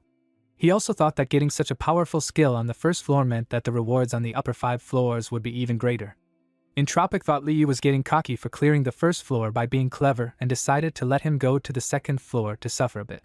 He told Lee to try and said the guards there were just the stewards and servants of the sky-reaching tower. Lee suspected that Entropic was up to something and worried that there might be another transforming creature inside. He noted that the pet on the first floor was already C rank, so the second floor would definitely not be simple. Entropic told him to take a look first before deciding and said it was not dangerous. Lee agreed, and monsters appeared in front of them, including the Thunder Serpent King, a C-rank Hydroturtle, and a C-rank Lava Minotaur. Lee was surprised and asked how these could be considered mere servants. The Thunder Serpent attacked Lee, but he dodged easily and noticed that the entrance was sealed. The serpent shouted to kill the intruder, but Lee used his Shadow Jaunt and Shadow Enhancement techniques to dodge all attacks and close the door. He accused Entropic of lying by saying the creatures inside were just servants. Entropic explained that he had not lied and that they really were all servants, but Lee's abilities were too weak to handle them. Lee asked what a molten lava minotaur could do, and Entropic said it provided heating. He asked about the Thunder King snake, which provided electricity, and the Hydro Tortoise, which mopped the floors. Lee then asked about the other Otherworlders, and Entropic said they handled chores and moving things. A screen then appeared, showing that an A-rank life form was approaching, and Lee wondered why it was coming at a time like this. Xiaoxiang told him that he had heard from Xin that Lee wanted to deal with the Black Panther gang. Lee confirmed, saying that Blood Panther had already started targeting him and that it was better to take the initiative and attack rather than defend. Xiaoxiang explained that the Black Panther gang had repeatedly provoked Longmen 3rd Street, but he had not acted because the 3 great powers of Haiqing were in a state of balance. Wu Tianqiu controlled the politics, Ning Donghua and the NG group controlled the economy, and Xiaoxiang had political and economic power second only to theirs. He said that even though he hated the gang's bullying and seizures, he could not act as long as they did not go too far, because moving against them could force Ning Donghua and Wu Tianqiu into an alliance or leave him and Ning Donghua weakened, allowing Wu Tianqiu to seize control of Haiqing. Li asked if this meant President Qin did not want the Qin family to get involved. Xiaoxiang explained that he wanted Li Yi and Xin to form a new faction to deal with the Black Panther gang instead. Li Yi realized that President Qin was planning a proxy war. Xiaoxiang admitted it and said he would provide the money and manpower, while Li Yi and Xin would carry out the plan, which would stop the other 2 major powers from acting rashly. He added that even if they failed, he could still mediate and protect them. Li Yi admitted that he had not expected such a thorough plan to be made in just one night and felt impressed. Xiaoxiang said he would not have bothered if his daughter had not insisted on dealing with the Black Panther gang together with Li Yi, while secretly feeling unhappy about how close they were. Li Yi noticed that President Qin's inner thoughts were too obvious. Qin angrily told her father to leave and then asked Li Yi what he planned to do next. Li Yi said he would accept missions and take every task related to publicly accessible dimensional gateways, as he needed to visit every gateway in Haiqing. Qin agreed and said she would make the arrangements. Li Yi silently thought that once he bonded with those fragments, it would become the darkest hour for the Black Panther gang. Qin calmly explained that every person standing there had been carefully chosen by her, and from that moment on they would form the Shadow Gang under Li Yi's command. The members respectfully greeted both Qin and Li Yi, showing clear loyalty. Qin then mentioned that Li Yi had taken too long to choose a name, so she named the group based on his abilities and teasingly asked if he disliked it. Li Yi accepted the name, and quietly observed that all of them were C rank, realizing that such a group would be powerful anywhere. He questioned why everyone wore masks, and Qin replied that it was to protect their identities and prevent enemies from using their families against them, adding that it also looked cool.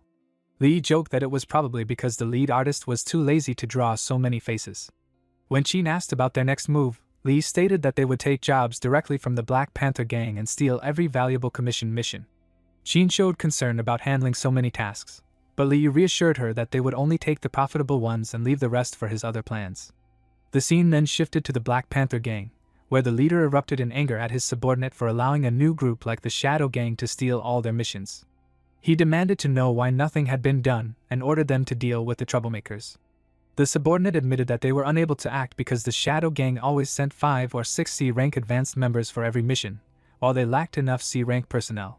Black Panther was shocked and confused about where such a group had come from, and in frustration he threw the man aside and ordered him to spend money to buy exploration slots and send people inside to hunt their target.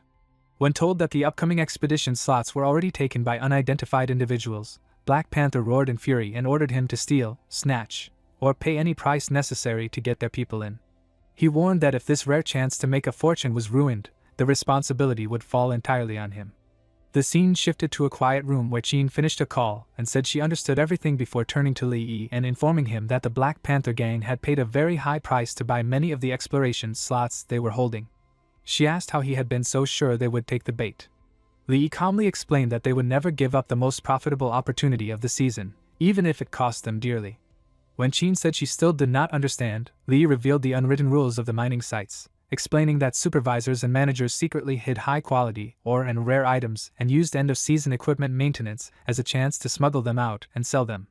In the past, the Black Panther gang accepted missions from the Mercenary Guild to plant scouts and track robbery targets, and since all the goods were illegal, no one ever reported the crimes. Now that this path had been blocked, the gang had no choice but to spend heavily on exploration slots to enter alternate dimensions. Jean pointed out that even selling the slots at a high price only brought them limited profit, but Lee replied that this was only part of the plan and that his recent trips to alternate dimensions had not been wasted. He then revealed that he had already marked all the alternate dimension entrances in Haiching, and could open a small entrance to any of them at any time. He explained that by having their people closely watch those who bought the expensive exploration slots, they could identify the Black Panther gang's true targets. Jean immediately understood and excitedly realized that they could strike at the right moment and take the gang down. Lee reminded her that the existence of these entrances must remain secret, so only a few trusted people would stay on standby with him. Jean eagerly asked to join, saying she loved doing heroic and righteous work, and Lee smiled and agreed, deciding that they would take down the Black Panther gang together. The scene shifted to a moving truck where a man casually spoke to old Wang about the shipment being worth a lot of money, and Wang assured him that everyone would get their share. As they continued talking, a huge stone suddenly fell in front of the vehicle, cutting them off. Before they could react, more stones flew toward them, causing panic as the truck lost control and slid to a stop. Wang anxiously shouted to ask what had happened and whether the cargo was safe. One of the attackers mocked them, saying the cargo would be fine but their situation would soon turn bad, as stones continued raining down on the miners and forced them to scatter in fear. One man cruelly chased them, shouting for them not to run and clearly enjoying the chaos. At that moment, Lee appeared and calmly stepped in, instantly using his shadow movement technique to close the distance. The attacker shouted in shock and anger, wondering who dared to interfere, but Lee coldly responded that robbery was one thing while killing people without care crossed a line. Before the man could finish his thoughts or react, Lee grabbed him with overwhelming speed and slammed him hard against a wall. The man, now frightened, demanded to know who Lee was and warned him to think carefully, claiming that his brothers nearby would not let him escape if he made another move. Lee calmly mocked the attackers by asking if they were talking about those weak D-rank members, making it clear he felt no threat from them. Jean then asked what should be done with the captured people and suggested killing them all, but Lee rejected the idea and said that letting them die would only make things too easy for Blood Panther. He stated that he had a better plan and coldly grabbed one man by the face, ordering him to return and tell Blood Panther that everything was done by Lee of the Shadow Gang. The scene then shifted to a hospital where Black Panther exploded in rage after hearing the name Shadow Gang and Lee, unable to believe that the miner he once looked down on had become so powerful. His subordinate reported that although their men looked fine on the surface, every one of them had severe internal fractures, and even with the best treatment it would take at least half a year to recover. The cost was enormous, reaching 30 million for just 6 people, and to make matters worse, their other 2 teams had also failed. When Black Panther demanded to know who was responsible, the answer was Lee, which left him shocked and furious because the alternate dimensions were far apart, and it should have been impossible for one person to appear in all of them. The man then showed recorded evidence proving that Lee had personally done it. In the video, Lee casually pointed out that he was being filmed, mocked Blood Panther for having such weak subordinates, and openly challenged him to come and face him directly while mentioning the heavy medical costs. Watching the recording, Black Panther completely lost control and swore to kill Lee. The scene shifted to a quiet warehouse area where Jean asked Lee why they had come to such a place. Lee explained that while he had been secretly following Chui Shihao, he accidentally discovered that the Black Panther gang's warehouse was right next door. He added that they had been ruining Blood Panther's plans for several days, so there was a high chance that Blood Panther would personally lead the next operation. Jean quickly understood and asked if he planned to raid the warehouse while Blood Panther was away. Lee confirmed it, and at that moment he received a call informing him that Blood Panther and his men had already left for alternate dimension number 3. Lee told the caller to keep watching them, and then explained to Qin that since Blood Panther was leading the team himself, he would go and harass him to buy time. Qin worried because Blood Panther was a B rank and suggested sending DONGHUA along, but Li refused, saying he had no intention of fighting head-on and that bringing others would only slow him down. He reassured her that he could use the gate to return quickly if he ran into danger, and Qin reminded him to be careful. The scene then shifted to Blood Panther's team inside the alternate dimension, where his subordinates excitedly celebrated their harvest and praised him for his leadership, believing that Li Yi and the Shadow Gang did not even dare to show themselves. Blood Panther coldly dismissed Li Yi as nothing more than a miner with a few C-rank helpers who could not cause real trouble. Just as he spoke, his senses caught something unusual and he suddenly shouted, demanding to know who was there. At that moment, Li Yi calmly revealed himself by lifting a man from the ground with his mana, praising Blood Panther's sharp perception and casually asking why he was so tense, while mockingly calling himself nothing more than a humble little miner. One of the captured men cried in fear and begged Blood Panther to save him, while Li Yi calmly warned that if anyone moved, he could not guarantee the man would remain unharmed. Blood Panther responded without hesitation and launched a fire attack, declaring that they could all die together, causing his own subordinate to scream in despair when the flames struck. In the next instant, Li Yi appeared behind Blood Panther and coldly mocked him for being a boss who would not even spare his own people. Enraged, Blood Panther attacked again and cursed Li Yi for hiding like a rat, while another burning subordinate shouted a warning that the attack had missed. Li Yi casually commented that working under Blood Panther was clearly a very dangerous job. Blood Panther roared that as long as he could kill Li Yi and his people, losing a few subordinates meant nothing, and he unleashed a powerful fire tornado that burst his mana outward. His remaining men fled in panic, but Li Yi stayed calm and unmoved amid the chaos. Blood Panther screamed for Li Yi to come out and stop hiding, but Li Yi knew better than to underestimate a B-rank opponent and decided it was time to leave, quietly wondering what expression Blood Panther would have when he returned. The scene then shifted to Blood Panther rushing back and shouting in shock as he saw what had happened. A trembling subordinate reported that the Shadow Gang and the Qin family's eldest young miss had led the attack, bringing 2 B ranks and more than a dozen C ranks, leaving them powerless to resist. Blood Panther coldly repeated that there was nothing they could do and accepted it with chilling calm. When the man begged for mercy, Blood Panther showed no hesitation and ended his life without remorse. He then realized that Li Yi's sudden rise and large number of helpers were all connected to Qin Xin, and with hatred burning in his heart, he decided that since it had come to this, he would show no mercy at all. Cui Shihao coldly stated that the matter should end there, but Blood Panther erupted in fury and shouted that everything he owned had been destroyed along with the warehouse, a loss worth hundreds of millions. Cui Shihao calmly questioned what he planned to do next and sarcastically asked if he wanted help starting a war with the Qin family. He reminded Blood Panther that even though Qin Shaoshang was temporarily away from Haiqing, Qin Xin was still untouchable and that this was a critical moment for their experiment. He ordered Blood Panther to endure his anger no matter how deep the grievance was. Blood Panther roared that he could not endure it for even a second and declared that he would kill Qin Xin and Li Yi before leaving Haiqing. In response, Cui Shihao summoned his beasts and made it clear that if Blood Panther insisted on courting death, he would silence him on the spot. Blood Panther was forced to kneel, and Cui Shihao warned him not to ruin the larger plan over money, promising that once the experiment succeeded, he would personally help wipe out the Qin family. Blood Panther reluctantly agreed on the surface, but deep inside he burned with humiliation and resentment, thinking that Cui Shihao only spoke so lightly because it was not his money that was lost, and swearing that even without Cui Shihao, he could still deal with Qin Xin. The scene then shifted to a car moving along the road where Qin casually remarked that Li Yi was truly sharp and far more perceptive than most. DONGHUA urged the driver to go faster, joking that the eldest young miss Li Yi.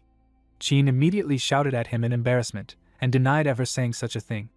DONGHUA bluntly pointed out that since waking up that morning, Qin had already mentioned Li Yi many times, which she immediately denied, insisting that Li Yi was simply one of the few friends she had and that mentioning him meant nothing. Before the argument could continue, a truck suddenly crashed into their car, and DONGHUA reacted instantly by shielding Qin as a violent explosion shook the ground. Guards rushed over in panic and asked if the eldest young miss was safe, while DONGHUA anxiously checked on her.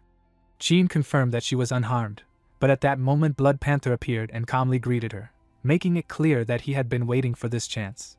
DONGHUA ordered the guards to protect Qin, and Qin angrily accused Blood Panther of being too arrogant to attack her with so few people.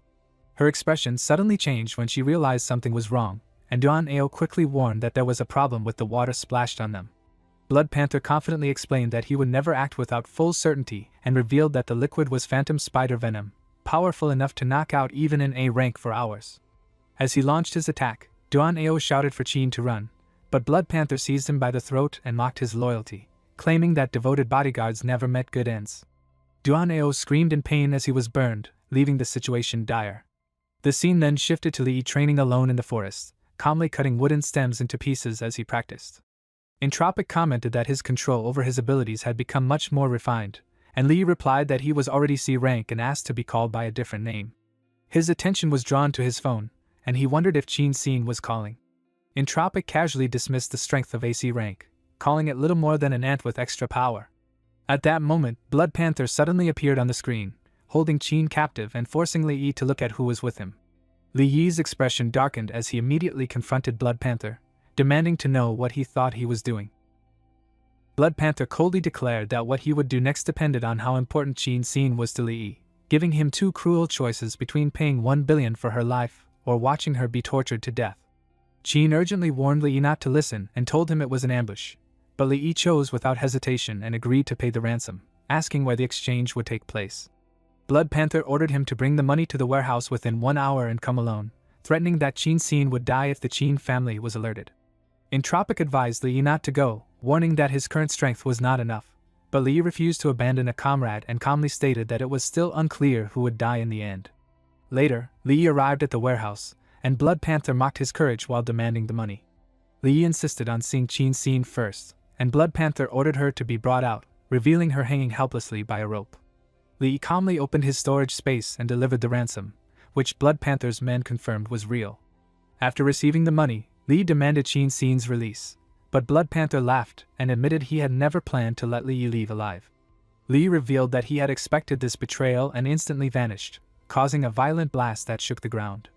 Blood Panther angrily searched for him, only for Lee to appear behind him and launch a sudden attack, which Blood Panther narrowly avoided while mocking his tactics. Lee calmly reminded him that playing with fire in a place filled with dust was dangerous, triggering another massive explosion. Amid the chaos, the rope holding Chin snapped and she began to fall, but when she opened her eyes, she found herself safely seated on a flying wyvern. Blood Panther stared in shock at the flying dragon and the entrance to an alternate dimension, realizing that Lee had far more tricks than expected and vowing to take everything once he captured him. As reports came in that more than half of their men were injured, Blood Panther ordered everyone who could still move to chase after them, determined not to let them escape. Blood Panther shouted for his men not to let anyone escape as they rushed into the area, while Chin nervously asked what they should do now that the Black Panther gang had broken in. Lee remained calm and said this was actually a good chance to let those people help him solve a small problem. He told Chin and Filong to hide first and promised that he would handle everything himself before jumping down from the wyvern and reassuring her that he would be fine. Entropic quickly realized that Lee had deliberately left the entrance open so the Black Panther gang could be used to help him pass the second level, and Lee admitted that was exactly his plan, pointing out that no rules said he had to clear it alone. Entropic commented that Lee was good at finding loopholes, and Lee replied that the reward was simply too tempting, especially armor that could block a rank attacks, while also noting that the Black Panther gang was cautious enough to be useful. Blood Panther confronted Lee directly and mocked him for having nowhere left to run, but Lee replied that he had no reason to flee since Chin was already safe and now was the perfect time to deal with him. Blood Panther laughed, and claimed Lee had gone mad, urging his men not to fear someone who stood alone and promising cruel rewards once Lee was dealt with. Lee calmly admitted that he was outnumbered but said the outcome was not decided by numbers alone, then called out to welcome their guests as a door opened and many fierce beasts poured out. He greeted the monsters and invited them to join him in the challenge as they charged forward. One of the men hurriedly tried to form a portal to stop him, but Lee countered by unleashing a powerful shadow transformation, smashing into the attack with overwhelming force.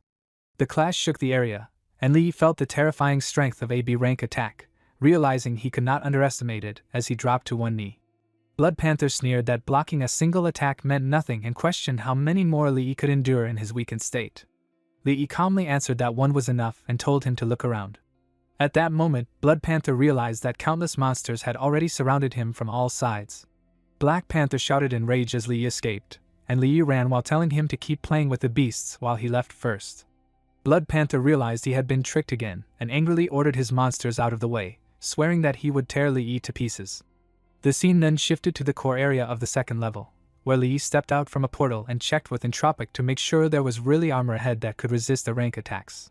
Entropic confirmed that it was true and explained that the armor was the reward for clearing the second level. He also asked Li to help Barry steward Jimming properly after dealing with the Black Panther, and Li agreed. Entropic led him forward, and Li examined the armor, noting that it was impressive though not as light as he had imagined. Entropic thought to himself that it was a pity Li was only Shadow Enhancement Tier 2, because even if he were Tier 3, facing armor that could resist the rank attacks would still be challenging. Li teased Entropic about acting strange, and Entropic brushed it off, telling him to take the reward. Suddenly, someone grabbed Li by the throat, calling him master and expressing disbelief that he had returned. The attacker was a heteromorph with a soul form at Shadow Enhancement Tier 2. Li was shocked and demanded to know what was happening. The heteromorph scolded him, saying that he never expected his once exalted master to now inhabit the body of a C rank being. Entropic tried to command the heteromorph to stop, but the attacker ignored him, claiming that his soul had been sleeping inside the armor to await Li Yi's return and prolong his own life. Because Li had returned only as a remnant soul and failed him, the heteromorph declared that he had no choice but to refine Li in order to break through to Shadow Enhancement Tier 3 and use his domain ability to make the armor a vessel for his own soul. Li thought to himself, asking Entropic if he could defeat the heteromorph if he handed over control of his body. Entropic was surprised and asked if Li was not afraid that he would take the chance to fully seize control. Li ignored the question and thought that if Entropic had wanted full control, he would never have returned the body in the first place. With that, Li shouted to begin and released a burst of mana, throwing the heteromorph away. The heteromorph mocked him, saying that with only his remnant soul he had just a rank strength, and that resisting was pointless. Li confidently replied that even at a rank, he was enough to handle him and immediately activated his Shadow second tier Shadow domain. The heteromorph thought it was just a second tier bluff and complained that he had not been fully taught how to use Shadow skills, not expecting Li to hold something in reserve. Li then unleashed his Shadow Morph Infinite Sword Array, revealing that he had been holding back much more than the heteromorph realized. The heteromorph rushed forward, claiming that this body could never handle a third tier skill, but Li was ready to face him head on. Li suddenly used shadow movement and appeared behind the heteromorph, catching him off guard. The heteromorph was shocked by the strange skill but managed to block the attack, mocking Li and claiming that he could not maintain his second tier state for long. Entropic urgently asked whether Li could still endure it, and Li firmly answered that he was fine and could keep going. The heteromorph sneered that attacks of this level could not break the armor's defense, but Li continued to press forward, determined to force him out. A violent blast shook the ground, and when the dust settled, the heteromorph had blocked the strike with his sword, which shattered into pieces. He then tried to defend with his arms, but Li Yi's punch sent him flying away. Entropic encouraged Li Yi to push a little further, but then quickly realized the danger and warned that if the fight continued, the overloaded energy would burn and destroy both Li Yi's body and soul. The heteromorph mocked Entropic for hesitating over the life of a worthless being and accused him of becoming ridiculous. With his fists clenched and killing intent rising, he declared that since this chance could not be wasted, Li should not blame him for what came next.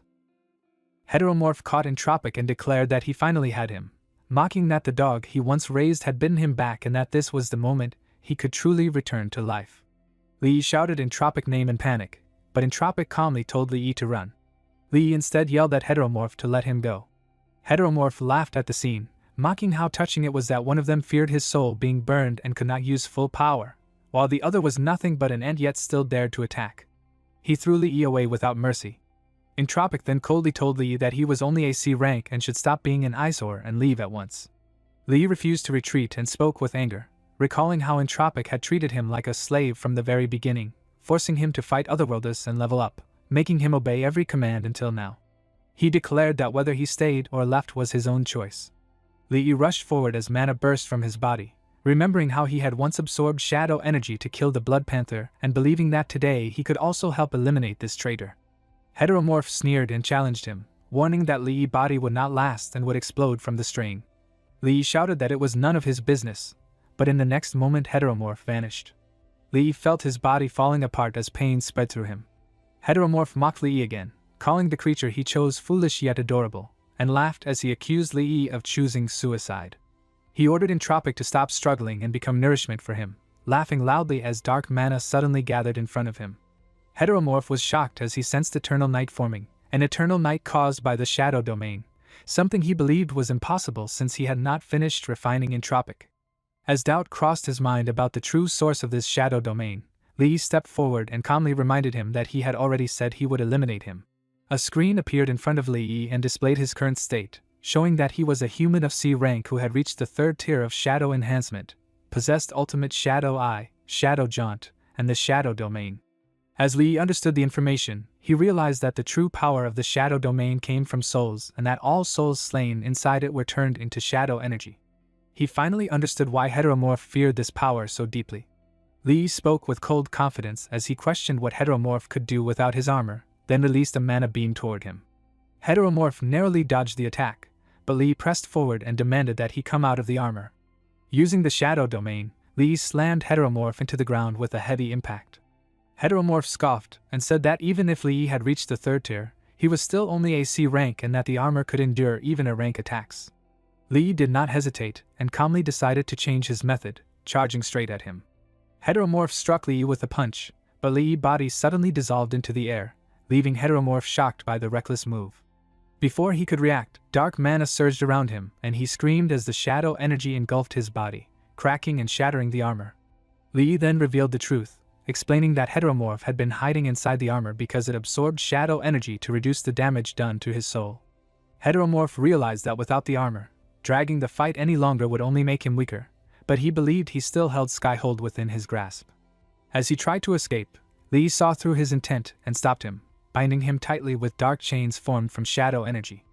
Heteromorph warned that Skyhold was now wrapped in his soul and that attacking it would harm Li as well. Li answered calmly and reminded him that souls were nothing more than shadow energy, and now that the armor protection was gone, Heteromorph himself would become nourishment for his advancement. Entropic watched the scene and coldly remarked that Ji-Ming had underestimated Li's hunger for power. As Heteromorph faded away, he shouted a final warning, saying that once Li ascended quickly by devouring him, he would not spare anyone, and that no living being could withstand the test of desire. In that moment, Li screamed as mana exploded around his body, a terrifying surge that made him realize he had stepped into a new realm of strength. He sensed the power clearly and understood that this was what B rank felt like. A screen appeared once more and confirmed his breakthrough, showing that Li had reached B rank while retaining his shadow abilities and shadow domain. With his presence now heavier and more oppressive, Li turned his attention forward and calmly declared that Skyhold was next. Li calmly reflected that this was what Ji-Ming meant by continuing life, realizing that Ji-Ming had used his domain ability to seal his soul inside the armor and turn that mass of metal into a new body. He mocked its dark and filthy state and felt that absorbing such a soul would only disgust him. He also had no interest in wearing something so large and ugly, deciding instead to treat this as returning a favor. The scene then shifted to another battlefield where a man screamed for help as a snake tightly coiled around him. Black Panther told him to endure for a moment before cruelly throwing fire that burned both the snake and the man together. He coldly mocked the man as useless trash and questioned whether he was even worth saving. At that moment, Li arrived and observed the scene, remarking that this truly showed the strength of AB rank, since even so many behemoths had failed to wear him down. Black Panther shouted Li's name and launched an attack, but Entropic stepped in and casually threw Black Panther away with magic. Black Panther instantly sensed the pressure and realized that the newcomer was an A rank, feeling his heart sink as he thought that facing Li alone was already hard enough, and now an A rank had appeared as well. Li spoke calmly and pointed out that stepping in like this was simply bullying, then stated that someone of Black Panther level was perfect for him to use as a warm-up. Black Panther sneered inwardly, believing that if he could just grab Li, he might still have a chance, and boldly accepted the challenge. Li expanded the shadow domain, covering the area in darkness. Black Panther mocked him, claiming that all these flashy tricks could not hide the fact that Li was only D rank. Li rushed forward and corrected him, saying he was no longer D rank, then sent Black Panther flying with a single strike. Shocked and angered, Black Panther questioned whether Li was really looking down on him. As their mana violently collided, Black Panther finally sensed the truth and cried out in disbelief when he realized Li had reached B rank so quickly. Li answered calmly that he had all of them to thank, since they had pushed him forward at every step of the way. Black Panther roared that even if Li had reached B rank it meant nothing, claiming that his own strength was the real deal as he charged forward with full force. Li calmly blocked the attack without retreating. Entropic then guided Li, explaining that inside the shadow domain there was no need to rely on personal energy, since the true essence of shadow was to command the surrounding power and turn the enemy's strength against them. Li smiled as he understood, joking that he was still not used to Entropic acting like such a serious teacher. Black Panther sneered at the sight, mocking Li Yi for learning in the middle of battle and shouting that he was no genius before attacking again with killing intent. Li Yi focused and began commanding the surrounding shadow energy, calmly blocking every strike that came his way. Black Panther froze in shock as he realized something was wrong. Li Yi felt the power flowing through him and admitted that the sensation was truly addictive, then released a mana beam toward Black Panther. Black Panther barely dodged and mocked the attack, claiming it had missed, but Li Yi immediately followed up, saying that the dodging had only lined Black Panther face up perfectly for his fist. Black Panther was thrown back and barely managed to steady himself, his mind filled with disbelief as he realized that Li kept using skills while his power only continued to rise instead of fading. Li coldly asked if that was all he had and declared that the game was over. Black Panther shouted that he would take Li Yi down with him and rushed forward in desperation. Li condensed dark mana into a weapon and clashed head-on, cleanly severing both of Black Panther's arms and sending him crashing to the ground. Bleeding and defeated, Black Panther screamed for Li Yi to kill him if he dared. Li Yi stepped closer and calmly replied that death would be far too easy, placing his dagger against Black Panther's neck and stating that at this moment, Black Panther was worth far more alive than dead. Entropic questioned why Li Yi was keeping Black Panther alive instead of killing him. Li Yi calmly explained that he needed him alive to extract more information about Cui Shihao. Black Panther angrily declared that he would rather die than reveal anything. Li Yi responded that he already knew this, but Qin Shaoshang had his own ways of making people talk. Hearing Qin Shaoshang's name, Black Panther panicked and threatened Li Yi, warning that Cui Shihao and the NG group would not let this go. Li Yi answered without fear, stating that even if they did not come looking for him, he would go to them himself. Entropic then offered to take care of the A rank from the NG group as a way of returning a favor. Li refused for now, saying that until they confirmed whether DONGHUA was involved, it was better not to act, and that revenge was always more satisfying when handled personally. The scene then shifted to another location where Ning asked the three of them to wait, explaining that General Hong would arrive shortly. He mentioned that troops were being mobilized all over the city and asked the city lord if he had any inside information. The city lord admitted he did not know but felt that something major was happening, then turned to Qin Shaoshang and asked if he had heard anything. At that moment, a man reported over the phone that Black Panther had kidnapped Qin Xin that morning, but she was unharmed and Black Panther had already been dealt with. Qin Shaoshang calmly replied that he knew nothing about military matters, then coldly warned DONGHUA that if he could not keep his dogs under control, he would gladly teach them some discipline himself. Ning questioned Qin Shaoshang about what his words were supposed to mean, showing clear displeasure. Qin Shaoshang coldly warned him that he should hope he was not involved, because if he was, Qin Shaoshang would deal with both him and the matter at the same time. Ning scoffed and accused Qin Shaoshang of overestimating himself, but Qin Shaoshang calmly replied that they could test that claim whenever he wished. At that moment, Hong Hai arrived and spoke in a firm tone, saying that seeing everyone so fired up put him at ease, but reminded them to save that energy for where it truly mattered, especially with Haiqing possibly facing a major disaster. He explained that he had gathered everyone for a serious matter and asked for the situation to be explained clearly. A man then stepped forward and reminded them that everyone present had become a rank by fighting in the battle against creatures from the level 2-dimensional channel 10 years ago. He stressed that there was no need to repeat how destructive A rank and S rank creatures from that channel were. He explained that the reason the level 2 channel appeared briefly and then vanished back then was still unknown, but the related radiation fluctuations had been monitored ever since. The man continued by revealing that 5 years ago, those fluctuations had reappeared, and that both their frequency and intensity had steadily increased. In the past 3 months alone, 5 spikes had been detected, nearly as strong as those from 10 years ago. Hearing this, the city lord realized the meaning behind the meeting and cautiously asked for confirmation. Hong Hai then stated clearly that this meant it was highly likely that Haiqing was about to witness the appearance of a level 2-dimensional channel once again. After the meeting, Hong Hai told everyone to return and prepare, warning that if a level 2-dimensional channel truly appeared, it would bring disaster to Haiqing. He explained that the military had already begun preparations, but hoped that when the time came, the three of them would put aside their differences and face the crisis together. Qin Shaoshang replied that he had no problem with that, as long as certain people stopped making schemes behind his back. Hong Hai then spoke with a hard tone, saying that these were critical times and that if anyone dared to cause trouble for personal gain, he would not hesitate to use extreme measures. He ordered Qin Shaoshang to return to Haiqing with them so they could discuss the recent situation on the way, then got into the car and left. After they departed, the city lord remarked that General Hong was no longer even pretending, making it clear that Qin Shaoshang was firmly on the military side. He warned Ning that Qin Shaoshang was furious, likely because of the Black Panther gang, and advised him to lie low for a while. Ning pretended to be confused and asked what the Black Panther gang had to do with him. The city lord replied that as long as it did not, everything would be fine, and told Ning to check the news. Later, Cui Shihao contacted Ning and asked for his orders. Ning told him to watch the news, saying that he usually turned a blind eye to his dealings with the Black Panther gang. The broadcast reported that a major crime had occurred, stating that the notorious Black Panther gang had attempted to kidnap the heir of the Qin group. The hostage had been rescued, but Black Panther and the core members were now on the run. Cui Shihao panicked and hurriedly denied any involvement, claiming he was just a nobody who ran errands and would never act without direct orders.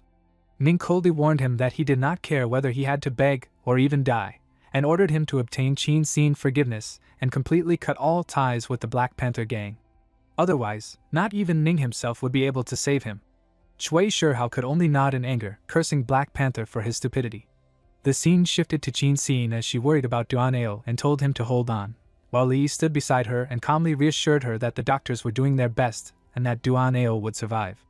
Cui Shihao soon arrived and pretended to care about Qin Xin's safety, claiming he never expected Black Panther to act so boldly. Li directly exposed his excuse and mocked him for pretending ignorance, while Cui Shihao denied everything and said his ties with Black Panther had only been business.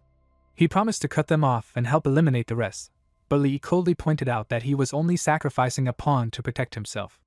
Cui Shihao warned Li to stop, saying the gains were already enough for a lifetime, but Li replied that what he took was only interest and that Cui Shihao's life was the real debt. When Cui Shihao turned to Qin Xin, she gave him no answer, leaving him with no way out. With negotiations broken, Cui Shihao reminded them that without proof he could not be touched and left in anger after threatening them to wait and see. Later, in another hospital, Cui Shihao ordered a doctor to inject the captured Black Panther members with God's blood, ignoring their cries and fear. As the drug took effect, chaos followed, while Cui Shihao coldly imagined the next day news and the destruction that was about to unfold. Later that night, Xiaoshang sat in the car and spoke with curiosity and caution as he asked why General Hong was in such a hurry to see Li. He reflected on how Li had changed in just over a month, going from an ordinary miner to someone capable of fighting a B rank advanced, and he also mentioned the large number of special metal weapons Li had sold. Xiaoshang admitted his confusion, saying that after checking the materials, they did not look special at all. Hong Hai responded with confidence and a hint of mockery, saying Xiaoshang would soon see the true power of those materials in real battle. He remarked that Xiaoshang had grown soft over time and that his instincts were no longer as sharp as those of a young man. The scene then shifted to Li, who greeted General Hong and President Qin with polite humility and questioned their sudden visit to such a small place. Hong Hai showed mild surprise that Li could recognize him, while Li answered calmly and respectfully, saying that failing to recognize such a big figure would cost him dearly.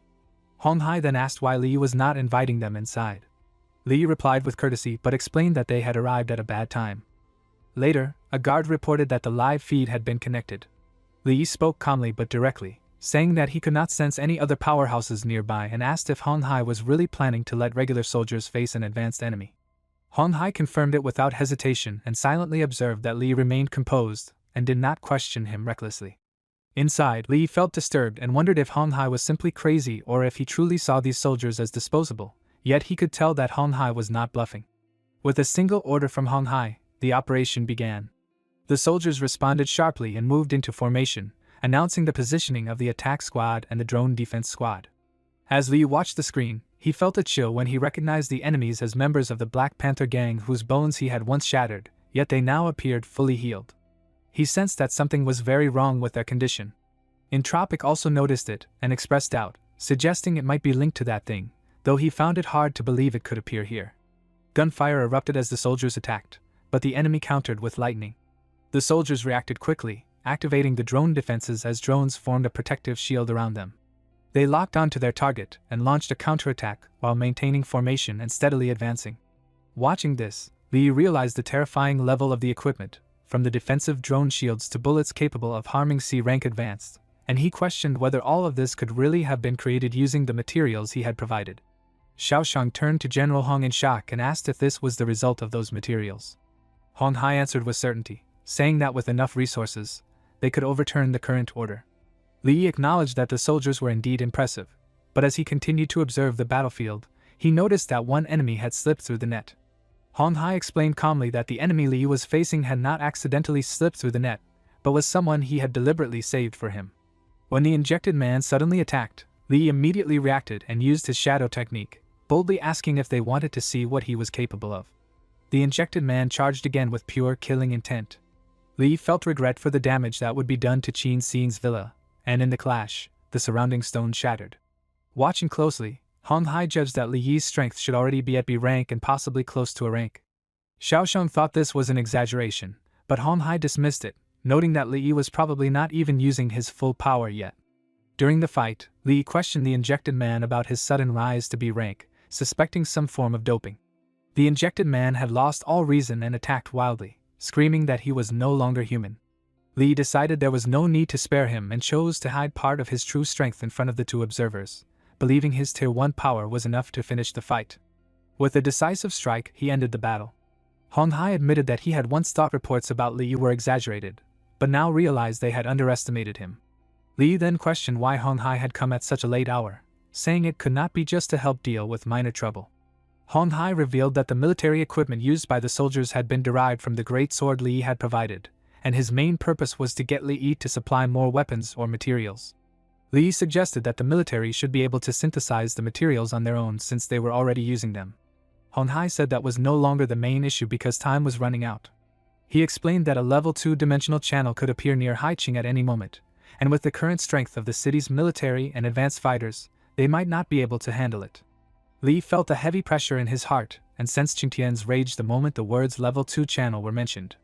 Hong Hai stressed that if they wanted to avoid civilian deaths, their only hope was for Li Yi to have enough materials to arm the troops. Li Yi agreed to find a way to gather the weapons and promised to give an answer within 3 days, though he could not guarantee the amount he could provide. Hong Hai reassured him that he would not work for nothing, and while he could not offer money, he could give Li Yi a position in the military or even arrange for him to become the Qin family's son-in-law and take over the Qin group. Li Yi immediately rejected the idea. Xiaosheng, listening nearby, was furious at the thought of Hong Hai selling off his daughter and threatened both him and Li Yi in his thoughts. Li Yi quickly explained that helping Haiqing was his duty and told them not to worry about payment. Hong Hai asked again if he truly did not want to join the Qin family, but Li Yi calmly said he preferred to handle such matters on his own. Later, Qin Tian appeared and expressed shock about the level 2 channel, concluding that the enemies from earlier had been injected with God's blood and could not believe that such a channel could open so quickly. Li Yi tried to question him about his earlier reaction, but Qin Tian warned that a level 2 channel was not something a mere B rank could interfere with, and told him to stay away if he did not want to die. Li pressed further, demanding to know what existed inside a level 2 channel and why Qin Tian was so afraid. Qin Tian revealed that such a channel could release hordes of A-rank creatures and even terrifying S-rank beings. The scene shifted to the temporary military base in Haiqing, where Hong Hai firmly told Xiaosheng to leave Black Panther and the bodies to the military and stay out of the matter. Xiaosheng felt confused by this decision, but Hong Hai calmly explained that according to the records, the mining accident involving Li Yi's parents should have ended with the NG group paying a fine, yet they went as far as silencing witnesses. He also pointed out that the assassins from that night were clearly controlled by an unknown drug, proving that the NG group had serious hidden problems. If DONGHUA was truly involved, it would become troublesome for the Qin family to handle, so it was safer to let the military take over. At the same time, Hong Hai admitted that he also intended to use this chance to make Li Yi owe the military a favor. The scene then shifted to Li Yi as he questioned whether completing the 3rd level trial would further increase his strength. Qin Tian explained that advancing beyond B rank became harder with each step and that the 3rd level trial would not push him into a rank. Instead, it would grant access to the Qin Tian Tower's medicine and weapon resources, which could be considered an endless supply if Li Yi intended to use weapon or to help humanity. Hearing this, Li Yi eagerly suggested starting the 3rd level trial at once, but Qin Tian stopped him and said there was something he needed to explain first so Li Yi could decide properly. Qin Tian revealed that the entire alternate dimension was actually a massive prison, far larger than Li Yi's world, and it was divided into 3 layers. The outer layer held B rank and lower criminals and was the area connected to the current alternate dimension portals. The middle layer held A rank and S rank criminals and was linked to the level 2 channels. The inner layer imprisoned high-level convicts whose power went beyond human ranks and were known as warlords, gate lords, and monarchs. He explained that the mission of the Entropic clan was to guard the gate to the otherworld and prevent these criminals from escaping. Li then asked why the alternate dimension channels had appeared in the first place. Qin Tian answered that a traitor had emerged within the Entropic clan and had joined forces with the inner layer convicts to start a riot. They attempted to seize control of the gate to escape the cruel prison environment. When the chaos could not be stopped, Qi Tian was forced to seal the gate and wait for reinforcements, but millions of years passed without help arriving. His power slowly weakened until he could no longer maintain the seal, and 10 years ago the outer gate finally shattered, causing the alternate dimension channels to appear. After hearing this, Li Yi understood the cause but questioned what it had to do with taking the third-level trial. Qi Tian then revealed the real danger, explaining that completing the trial would brand Li Yi with the soul imprint of the Entropic clan. This mark would make him the sworn enemy of every creature from the other world, and they would hunt him relentlessly. Li responded without hesitation, saying that if that was the concern, then refusing the imprint would mean standing aside while the creatures from the level 2 channel hunted Qi Tian and destroyed Hai Qing. He stated that he was no saint, but he refused to be a coward who waited to die, and even if the enemy was stronger, he would rather charge forward and fall fighting. Qi Tian scolded him for being an overly confident B-rank brat but ultimately agreed to go along with him. Li laughed it off and teased that Qi Tian looked better when he was not so serious. Qi Tian led Li into the third level and explained that this place was the core of the entire Qi Tian Tower, known as the Sea of Souls. He told him that the soul fragments of Entropic clan heroes who had fallen in battle over millions of years were gathered there. To fully control the tower, Li had to gain their approval. Qi Tian warned that the process would be extremely painful, but this soul baptism was the only way for Li to obtain a second shadow skill, an ability awakened after the soul was refined. He explained that everyone awakened something different and shared that his own ability was Shadow Clone, which allowed him to split into multiple bodies and continue existing as long as one clone survived. Li asked about Qi Tian's main body, and Qi Tian answered vaguely, saying it might still exist somewhere or might have already turned to ash. He urged Li to enter and said he was curious about what kind of ability Li would awaken. Li replied calmly that he would try not to disappoint him, while Qi Tian silently felt that this little B rank had never disappointed him before and might awaken a power completely different from the rest of the Entropic clan. As Li stepped forward, he sensed the soul fragments around him and felt shock as visions unfolded before his eyes. He saw Entropic warriors fighting desperately against overwhelming enemies, shouting that even if no one remembered the Entropic clan, they would defend the gate to the otherworld to the death. They declared that even the weakest among them was not a coward and that none of them feared dying, swearing to never let the enemy advance even a single step. Li realized that this was the true battle they had once fought, a war completely unknown to the outside world. Powerful mana suddenly surrounded him, and an entropic voice questioned him, pointing out that every fallen warrior there had been far stronger than him, and mocking that a mere B rank like him had no right to take part in such a war. Li answered firmly that even if he was only B rank, it did not matter, because he also had people he wanted to protect and convictions he was willing to fight for. The entropic presence mocked him and asked if he did not sound ridiculous, but Li stood his ground and said that even if the enemy was thousands or tens of thousands of times stronger, he would not run and would fight to the very end. He declared that even if his small power could only create a single ripple in a massive tide, he would still give everything he had. Outside, Qi Tian sensed a violent emotional surge and felt shock, realizing that something extraordinary was happening to Li. An enemy appeared and attacked Li, mocking him for overestimating himself. Li narrowly avoided the strike, while the enemy claimed that his strength was born from Li's fear and questioned how mere conviction could resist him. As Li blocked the next attack, he answered with clarity and resolve, saying it was not just him, because every soul present shared the same will. He felt that all of them were willing to give their lives to protect what they believed in, making them real, while the enemy was nothing more than his own inner demon. As the enemy began to shatter, Li realized the truth and calmly stated that it was not even a demon, but only a passing thought that had once crossed his mind. He sensed the souls of the Entropic clan surrounding him and understood that their protection was becoming a blessing for him. At that moment, a message appeared before him, announcing soul protection, a commander ability that enhanced the combat and defense of all followers and granted full access to the Qi Tian Tower's medicine and weapon resources. Qi Tian appeared and commented with amazement that Li continued to surprise him. Li then noticed a strange door and asked what it was. Qi Tian explained that it was the alternate dimension entrance to the Entropic clan's armory and medical storage.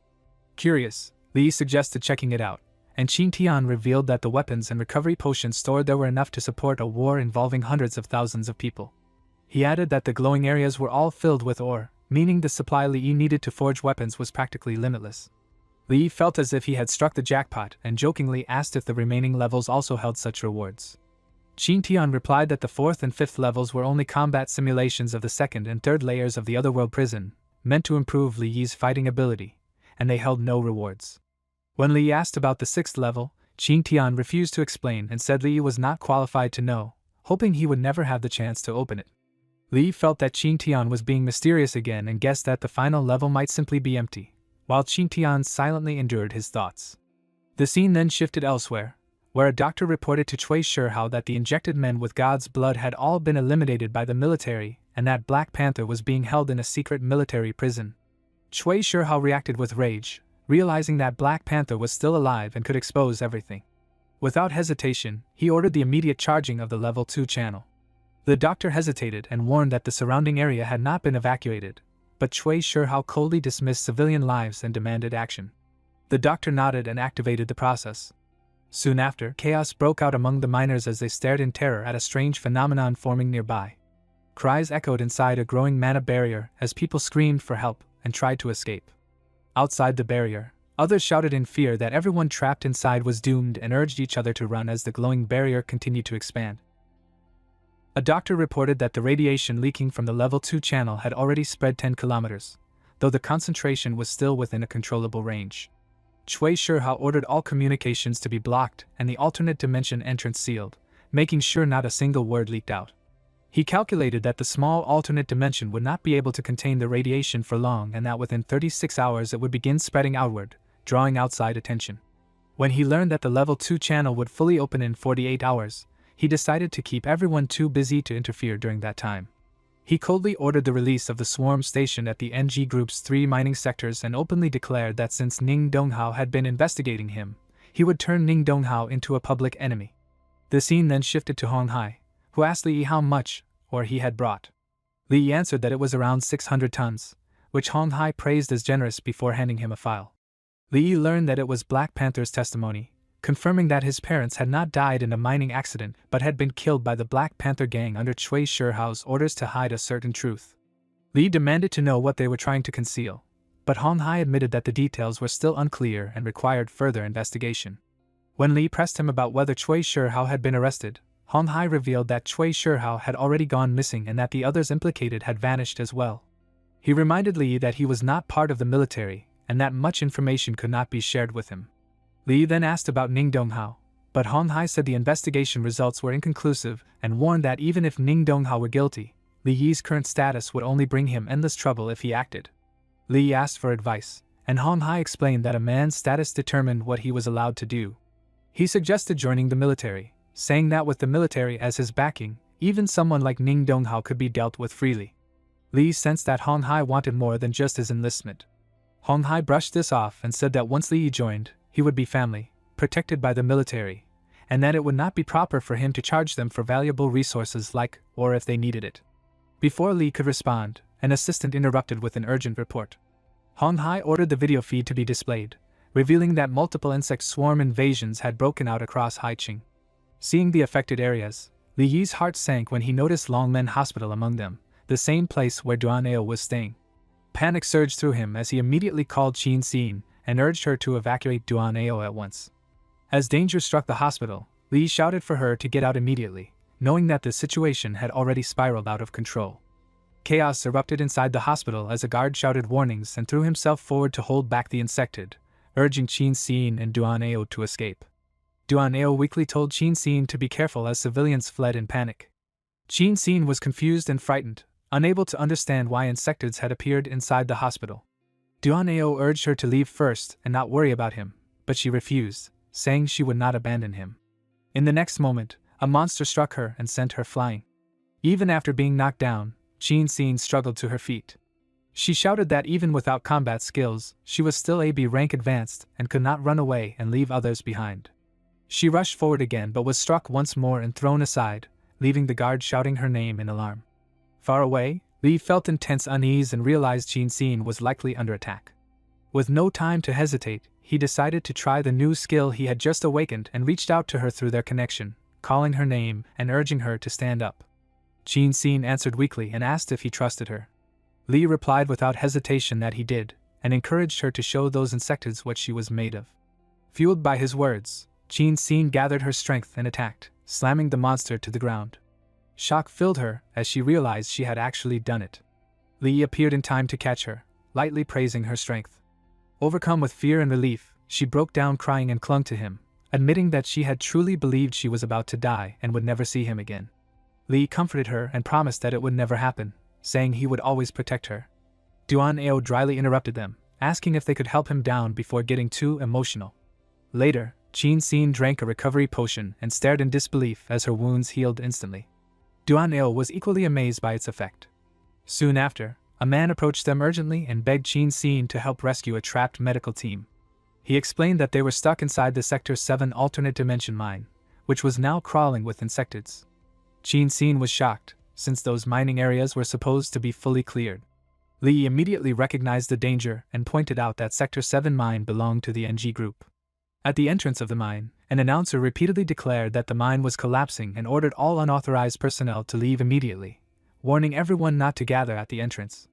The crowd reacted in anger and panic, shouting that their family members were still trapped inside and accusing the NG group of lying, insisting that the danger was clearly caused by insectoids and not a collapse.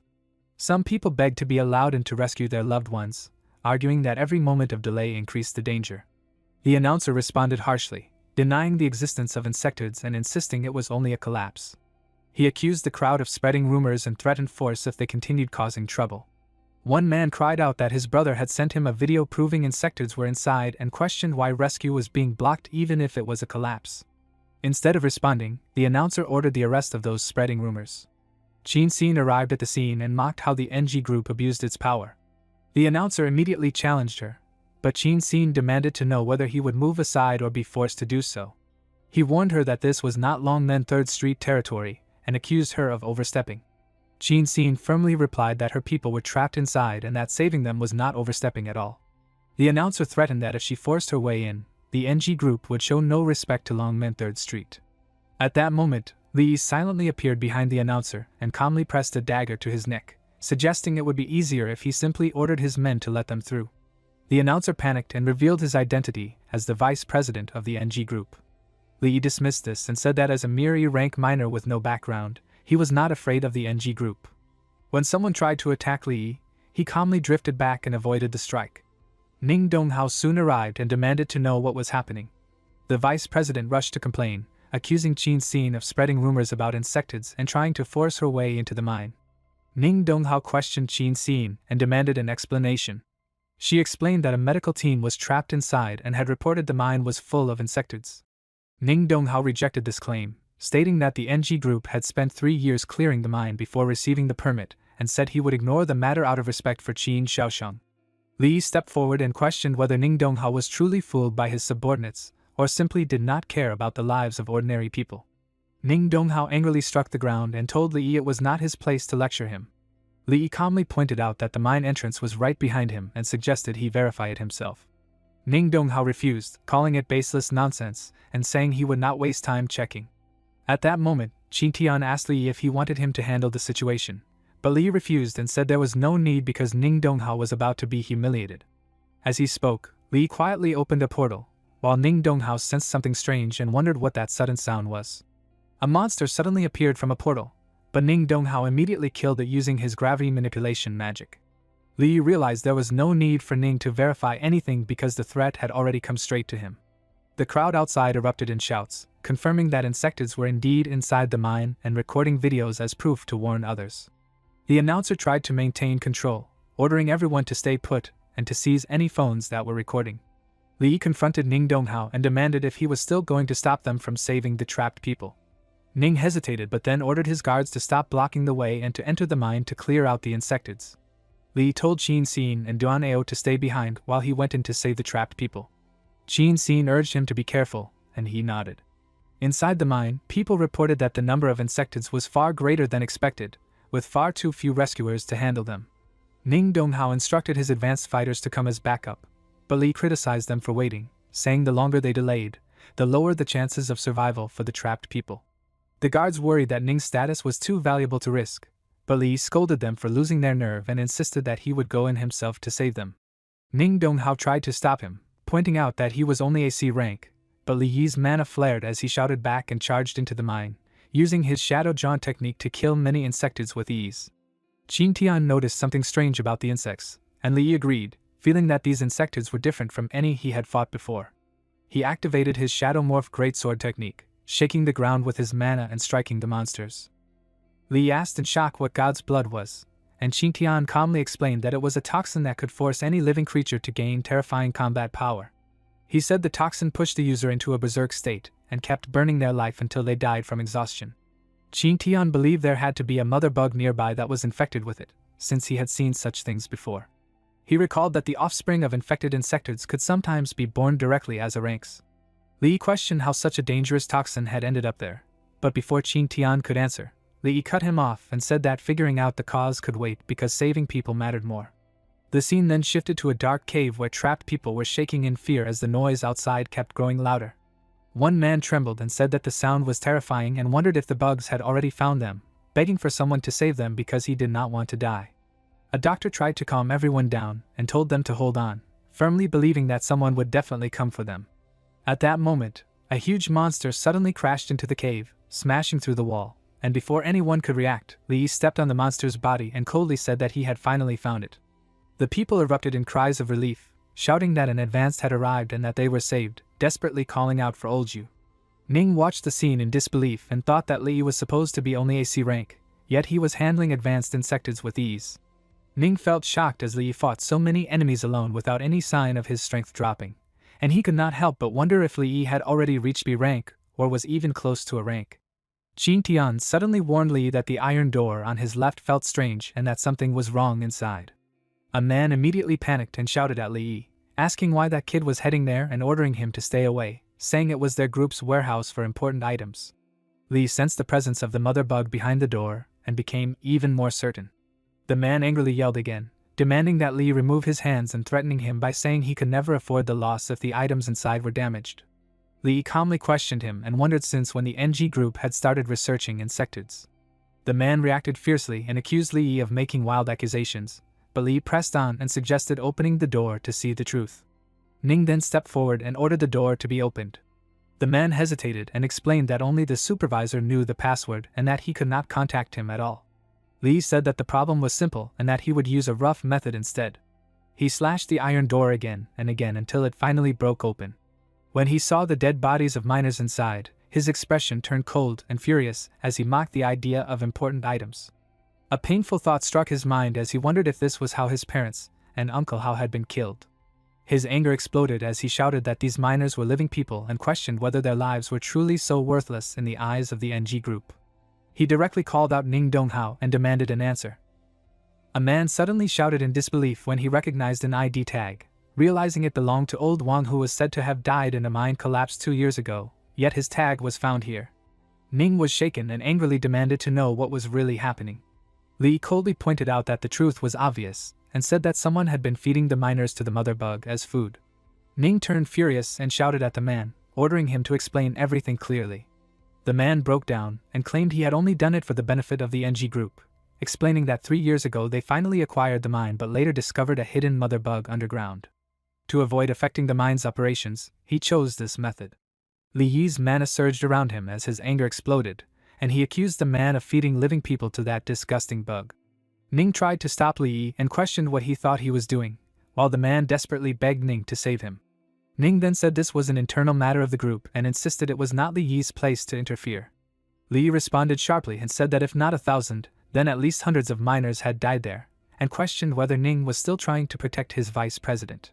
The surrounding miners erupted in rage, shouting that the man was a murderer and demanding justice, declaring that miners were human too and that those responsible should be punished severely. The man panicked and shouted at the guards to do something, ordering them to drive the miners away, while insisting to Ning that he had no choice. Qi Tian calmly asked Li Yi if he should kill the scum himself. Li Yi stopped him and said there was no need, stating that this was a perfect opportunity and that the man should also experience what it felt like to become food for the bugs.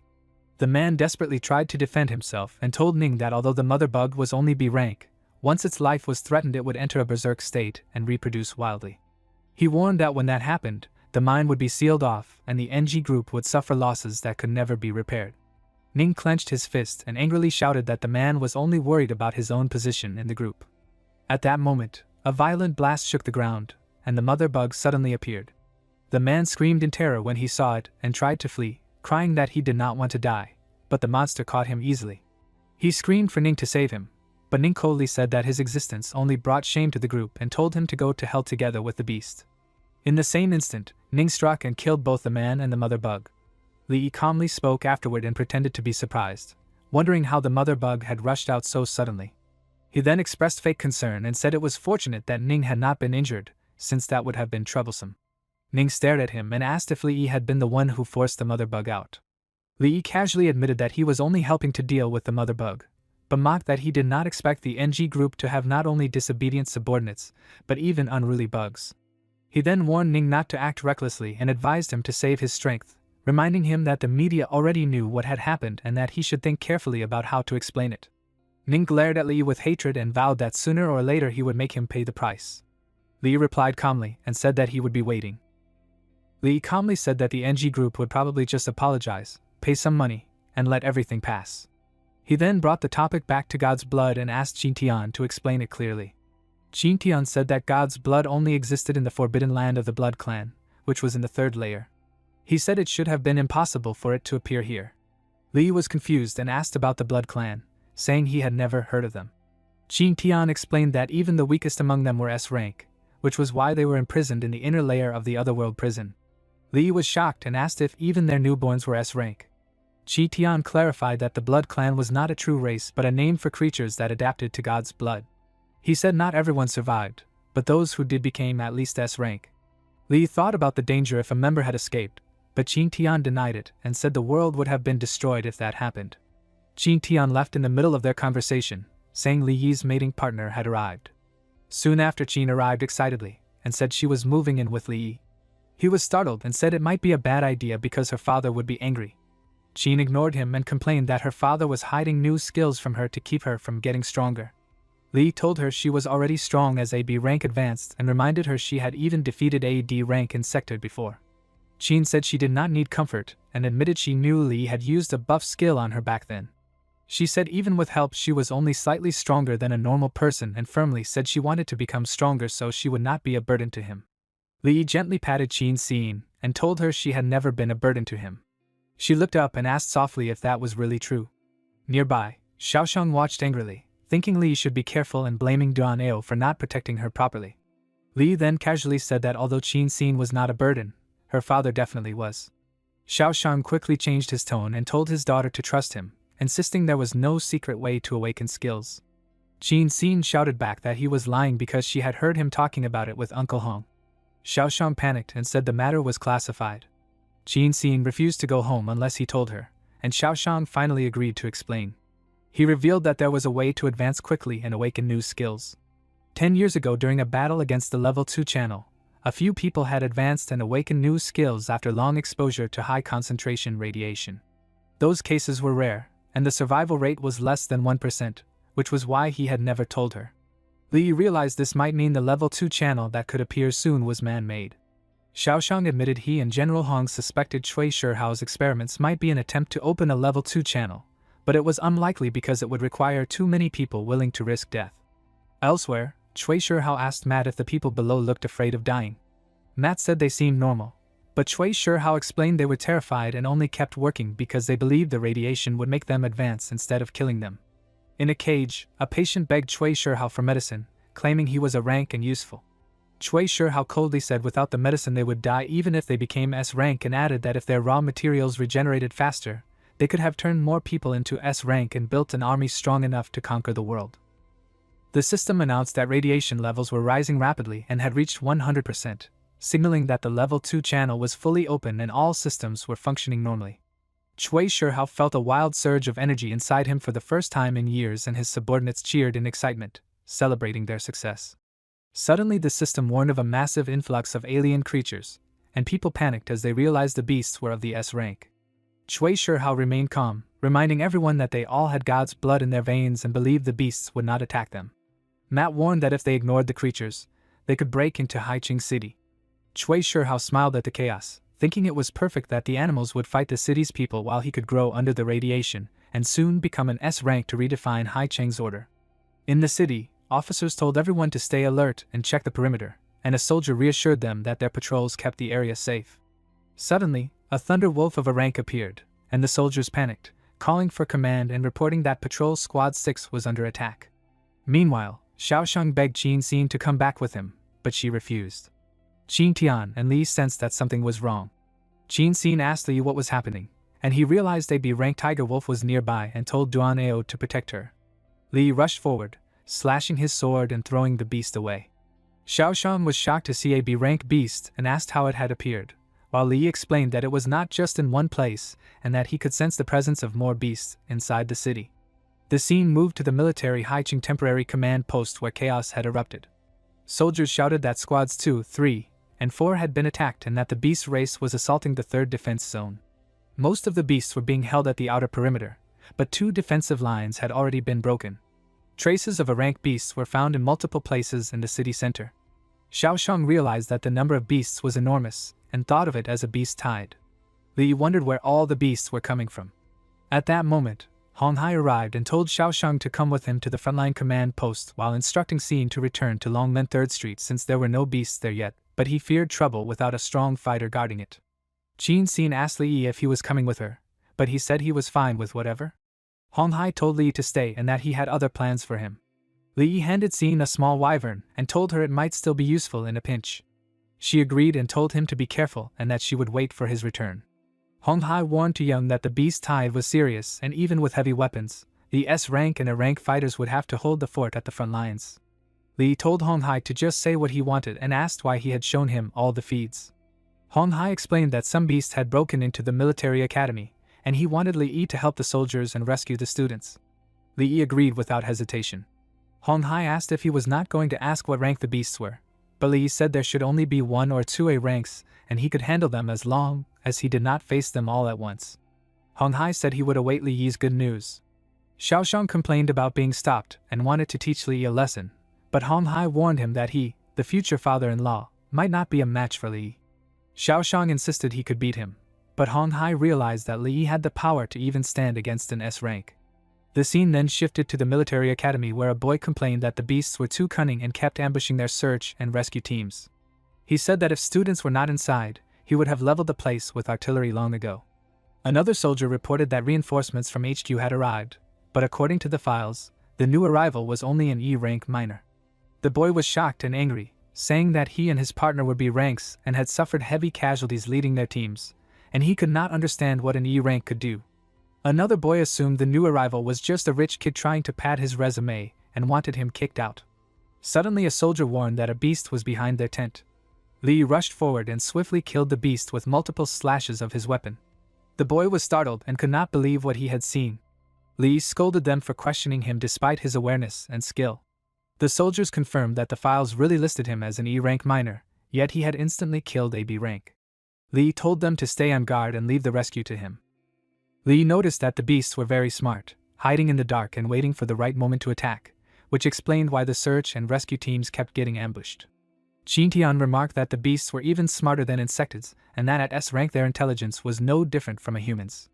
Li asked if that was a compliment or an insult, and then spotted a boy facing a beast. The boy tried to use a C rank human skill called metal forging to form a sword, but it was not very effective. He shouted that he would fight to the death but was immediately thrown into a wall by the beast and cried out in frustration, thinking his skill was useless and that he was just trash. Li encouraged him, saying that being trash depended on what he did, not what others said, and asked if he wanted to go to the rescue team's base for shelter or come with him to save more people. The boy held out his hand and agreed to go with Li, explaining that he knew how to find the students who were hiding. Li welcomed him and introduced himself, and the boy replied that he was Luo He, a student from the logistics class. The scene shifted to a room where Wu Hao mocked Luo He and doubted that he could find help, claiming that a loser like him had probably been eaten before getting far. Another boy angrily confronted Wu Hao for saying such things, but Wu Hao insisted he was right and said that a C rank with a useless skill going out alone was no different from suicide. One boy regretted not going with Luo He to find help instead of listening to Wu Hao, but Wu Hao argued that staying behind to protect everyone was the most logical plan since they were too weak. At that moment, Li Yi arrived and mocked Wu Hao for making cowardice sound righteous. Wu Hao gathered mana in anger, but Li Yi struck first and knocked him away. Wu Hao tried to threaten him by mentioning his father, yet Li Yi said he did not care and warned him to stop talking nonsense. Luo He then appeared with a smile and said he had returned safely thanks to Li Yi's saving and healing him.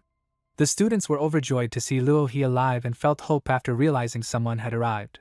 Li told them not to misunderstand, saying he was not there to save them but to teach them how to become real soldiers, how to find their comrades, form combat squads, and fight their way out.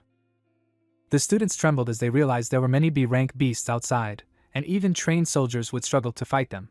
Li shouted at them, reminding them that they were cadets of the military academy and soldiers, not civilians.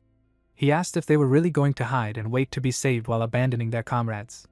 He told them that what they needed to do now was follow him, find the other students, and fight the beasts together. He assured them that he would do everything he could to keep them safe and instructed them to use their skills to turn their swords into arrows and large riot shields. The students nodded and followed his lead. Luo quickly created weapons using his magic technique, and Li guided every student on how to fight. He told those who were not advanced to use compound bows to harass the beasts from a distance, swapping normal arrows for special ones that could damage the creatures. He assigned a D-rank strength type to act as a tank and gave a blade to one student to be the main attacker alongside him. Wu Hao scoffed at the idea of being a main attacker, claiming his skill was useless beyond being a blacksmith, but Li ignored him and told everyone to pick up their weapons and fight. Suddenly, a B-rank tiger wolf appeared, and Li reminded the students that they were soldiers and that believing in themselves would allow them to defeat the beast. He gave them power and then grabbed the beast with chains, instructing Luo to attack from the front. Luo struck at full power but realized he had barely scratched its skin. The other students fired arrows while protecting themselves with shields as the beast broke free from the chains. Li praised their teamwork and told Luo to fully use his skill, explaining that the blade could transform into any weapon form that gave him the advantage. Luo understood and rushed forward, but the beast caught his weapon. Using his magic technique metal forging, Luo trapped the beast, and Li slammed it onto the ground with great force. Everyone watched in awe and realized they had really done it. A student commented that the beast suddenly did not seem so scary anymore, and Li declared that it was now time for their counterattack. Luo hesitated and asked if Li was truly not coming with them, but Wu Hao sneered and said that if they wanted to die they could go ahead, because he was staying where he was. He firmly believed his father would send someone to save him.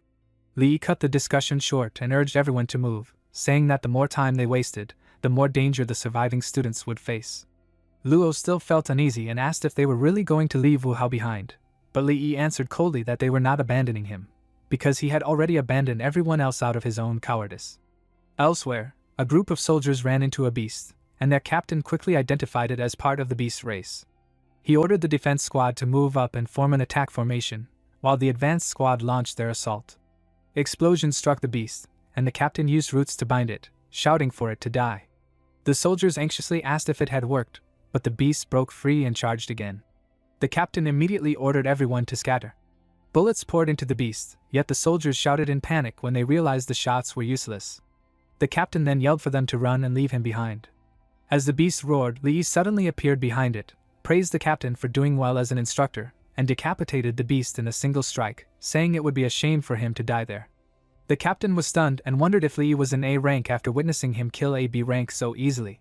Luo quickly introduced Li to Instructor Yang and said he had been sent by the military to assist them. Li immediately asked Yang how many students were still left in the academy. Yang replied that aside from the 9 with him, there had been 63 others, but he was no longer sure of their situation. Li grabbed him by the collar in anger and questioned how he could be unsure at a time like this, saying he should have been with the other students. Yang tried to explain but could not finish his words. The scene then shifted to Director Wu's side, where a boy praised him and said his plan of sending people out to distract the beasts had bought them valuable time. Another boy felt it was too extreme, but the first one snapped back and asked why he had not gone out himself if he cared so much. Director Wu stopped their argument and explained that dividing the students into 10-man squads and sending them out had been a desperate move meant to protect the command department students, whom he called the future generals and the hope of the academy. The boys expressed gratitude and promised to repay his kindness in the future. At that moment, Li arrived and angrily exposed the truth, saying that Wu had done all of this just to save these cowardly people, sacrificing 60 students in 6 squads so they could later repay his so-called kindness when they rose to power. A boy angrily demanded to know who Li was and said it was not his place to speak. Instructor Yang stepped forward and coldly pointed out to Director Wu that he had set up quite a scheme. The boy was shocked to see Yang and questioned why he was not guarding the perimeter as ordered, accusing him of disobeying commands by bringing people back. Director Wu then noticed Luo He and Song Kui and asked why they were there, reminding them that he had assigned them to accompany his son Wu Hao for training in an off-campus C-rank alternate dimension. Luo calmly explained that Wu Hao claimed he was too tired and stayed in the dormitory, refusing to go. Director Wu's expression darkened as he demanded to know where Wu Hao was now. Luo answered that Wu Hao had refused to come with them, so they had no choice but to leave him at the West District Gymnasium. Wu exploded in rage and shouted that they had abandoned his son, accusing them of committing a serious violation of military discipline and even a crime. He moved to strike Luo, but Li stepped in and blocked the punch. Li coldly accused Wu of being a B-rank advanced who had failed to protect his students, and instead sent them to their deaths. Wu roared back that it had all been a strategic necessity, and questioned who Li thought he was to challenge him. Li replied sharply that his own order to abandon Wu Hao had also been a strategic necessity. Director Wu hesitated as he sensed Li Yi's strength and realized he was an A rank, especially one so young, possibly from a powerful family, and decided it was better not to clash with him directly. He then ordered Instructor Yang to take his men and follow him to rescue Wu Hao at once. Li immediately countered by giving his own orders, telling Instructor Yang to use the radio to contact all students and have them gather there immediately, and instructing Luo to collect every usable gun and all the ammunition he could find. Instructor Yang and Luo answered firmly, and carried out the orders. Wu angrily questioned what right Li had to give orders and warned that gathering so many people would alert the beasts outside. Li coldly replied that his patience was limited and told Wu to shut his mouth if he did not want to die. He then turned to the students and said they all understood the danger outside. He told them they had two choices, either hide there and pray the beasts never found them, or pick up weapons and fight their way out with him to carve a path of survival for themselves and their comrades. Wu mocked the idea and claimed the weapons were useless against B-rank beasts, accusing Li Yi of sending the students to their deaths. Li Yi immediately proved him wrong by attacking Wu and calmly asking him to test whether the weapons truly did not work. Wu was shocked when the bullet pierced his defense, unable to believe its hardness. Li Yi explained that Luo he had coated all the weapons with special metal, and as long as everyone worked together, killing the beasts outside would not be a problem. The students burst into excitement and shouted that they could finally fight back, saying they were tired of feeling helpless and eager to counterattack and break out. Wu shouted in fury and reminded Li Yi that he worked for the city lord, questioning whether Li Yi dared to treat him this way. Li Yi replied coldly that Wu should be grateful his B-rank strength was still useful to the students, otherwise he would have thrown him outside long ago to be fed to the beasts. Li Yi said he would lead a squad as the vanguard to clear the way and reduce danger as much as possible, while the rest of the students were told to follow their combat training and maintain squad formation as they moved. He activated his magic technique Soul Protection, and a screen appeared showing that Soul Protection had been acquired and that his combat power and defense were boosted. Li reminded everyone that this was real combat and not a drill, warning them there would be no second chances. He then entrusted Instructor Yang with bringing up the rear together with the students. In his heart, Li realized that Soul Protection did not work on people who held ill intentions toward him. He then coldly assigned Director Wu, as a B rank, to lead the attack group for the students and face the beasts head-on, making it clear that he was not asking for opinions. Li told him this was his chance to atone for his sins and warned that if he dared to desert or try anything suspicious, he would kill him without hesitation. Elsewhere, soldiers were alarmed by the loud noise and thought it sounded like a company-level battle, quickly sending a nearby drone to investigate. When they checked the feed, they were stunned to see students fighting beasts in an organized formation, with combat power and defense far higher than expected. The beasts were clearly being pushed back. Their shock deepened when they recognized Li Yi as the one leading them, unable to understand who he really was.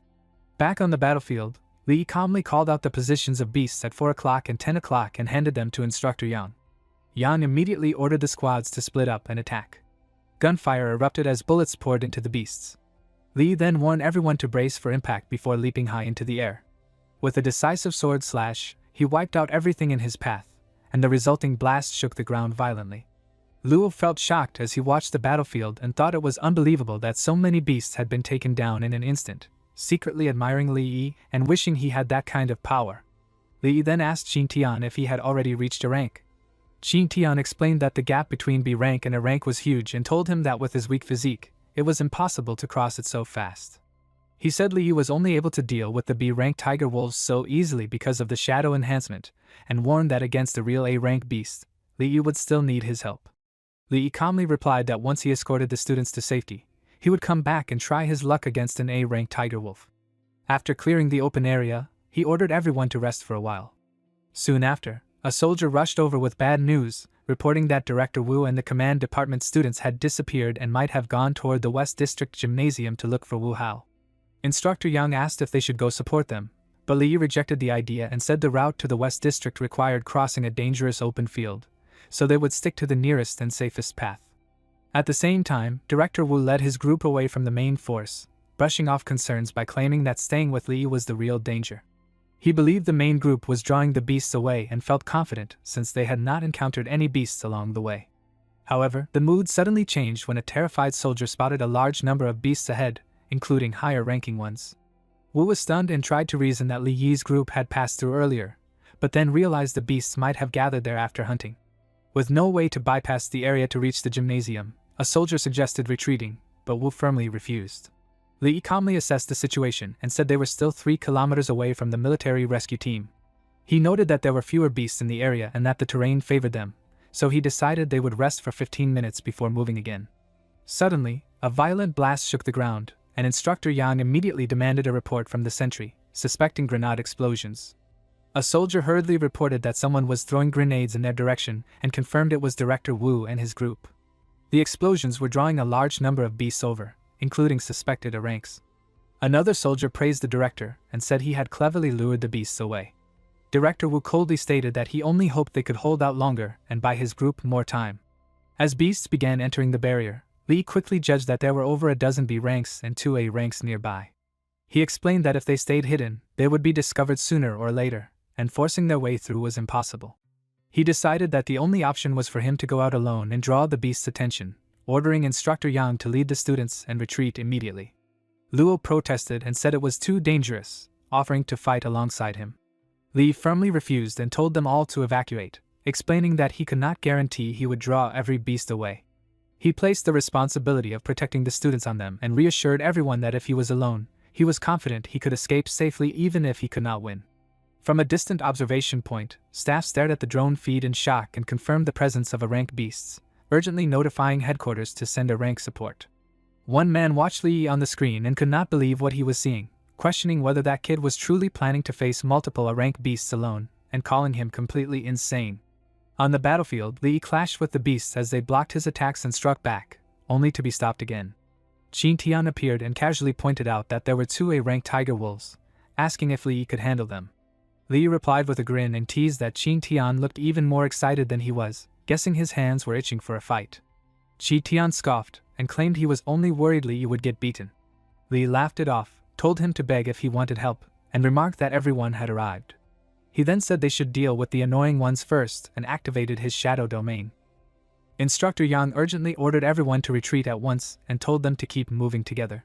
Luo suddenly pointed behind them and told the instructor to look, saying that what they saw looked like a skill released by Mr. Li. Yang was stunned as he watched the scene and wondered if this was truly Mr. Li's real power, questioning who Li really was. On the battlefield, Qin Tian calmly told Li that he would handle the 2A rank beasts and asked Li to deal with the B ranks. Li replied that it sounded good, but those beasts clearly had no intention of following Qin Tian's plan. Qin Tian then suggested turning it into a competition to see who could kill more B rank beasts first. Li immediately agreed, and the two of them charged into battle. Li cut down many beasts in quick succession and casually remarked that it looked like a tie. Qin Tian argued back and claimed he had struck first, while Li pointed out that it was one for each of them and told him not to steal his target. Qin Tian chose a larger beast instead, and Li mocked him by saying size did not matter since he could not eat them anyway. Qin Tian laughed it off and said that at least his opponent looked bigger, though he admitted he had not expected the large beast to be so agile. As they fought, Li noticed that the battle had already intensified on Qin Tian's side and questioned why he had not made his move yet. He then released his mana and decided to test the beast's strength first. The beast attacked by firing mana from its mouth, but Li dodged the strike. When it attacked again, Li blocked it and realized that the electric current carried a paralytic effect. Qin Tian warned him not to push himself if he could not win and offered to take over. Li calmly replied that he was only warming up and told him not to worry, saying the real fun was just beginning. Qin Tian told Li that he looked forward to his performance, and Li replied calmly that the feeling was mutual, advising him not to push himself if he could not win. Qin Tian then rushed forward and declared that Li should watch closely, saying this was what a ranked combat looked like. He slashed his sword at the beast and mocked it, confident that it could not block his attack. The beast opened its mouth and fired a mana beam, but Qingtian blocked it easily and scolded the creature for daring to challenge him. He then formed a huge shadow foot and slammed it down, only for the beast to create a shield around itself. Qingtian sneered and said he wanted to see how long that shell could last, repeatedly stomping on the shield with overwhelming force.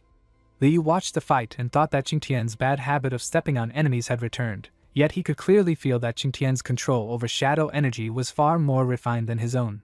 Just then, another beast attacked Li, but he blocked it by using Shadow Jaunt and firmly stated that its opponent was him. Outside the battlefield, a soldier suddenly shouted that someone had come out. Director Wu stepped forward and asked who the commander was. Gao Ao immediately reported himself as Student Second Lieutenant Gao Ao. Director Wu acknowledged him and praised him for reaching such a rank only a few years after graduation. Gao Ao asked if Director Wu understood the situation inside, and Wu explained that the area was filled with beasts, including a ranks.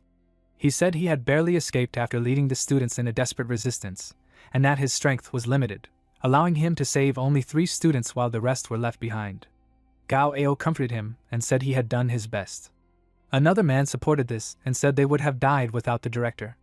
Soon after, a soldier rushed over and reported that dozens more students had escaped and urgently requested reinforcements from headquarters. He added that Mr. Li was holding back 2 A-rank beasts alone to ensure everyone could retreat safely and stressed that there was no time to waste. Director Wu clenched his teeth and muttered angrily, questioning why those people had not died. Wu Hao nervously asked his father what they should do and whether the survivors would speak out. Director Wu replied coldly that silencing them would be easy, but the real problem was Li, and he declared with hatred that Li had to die.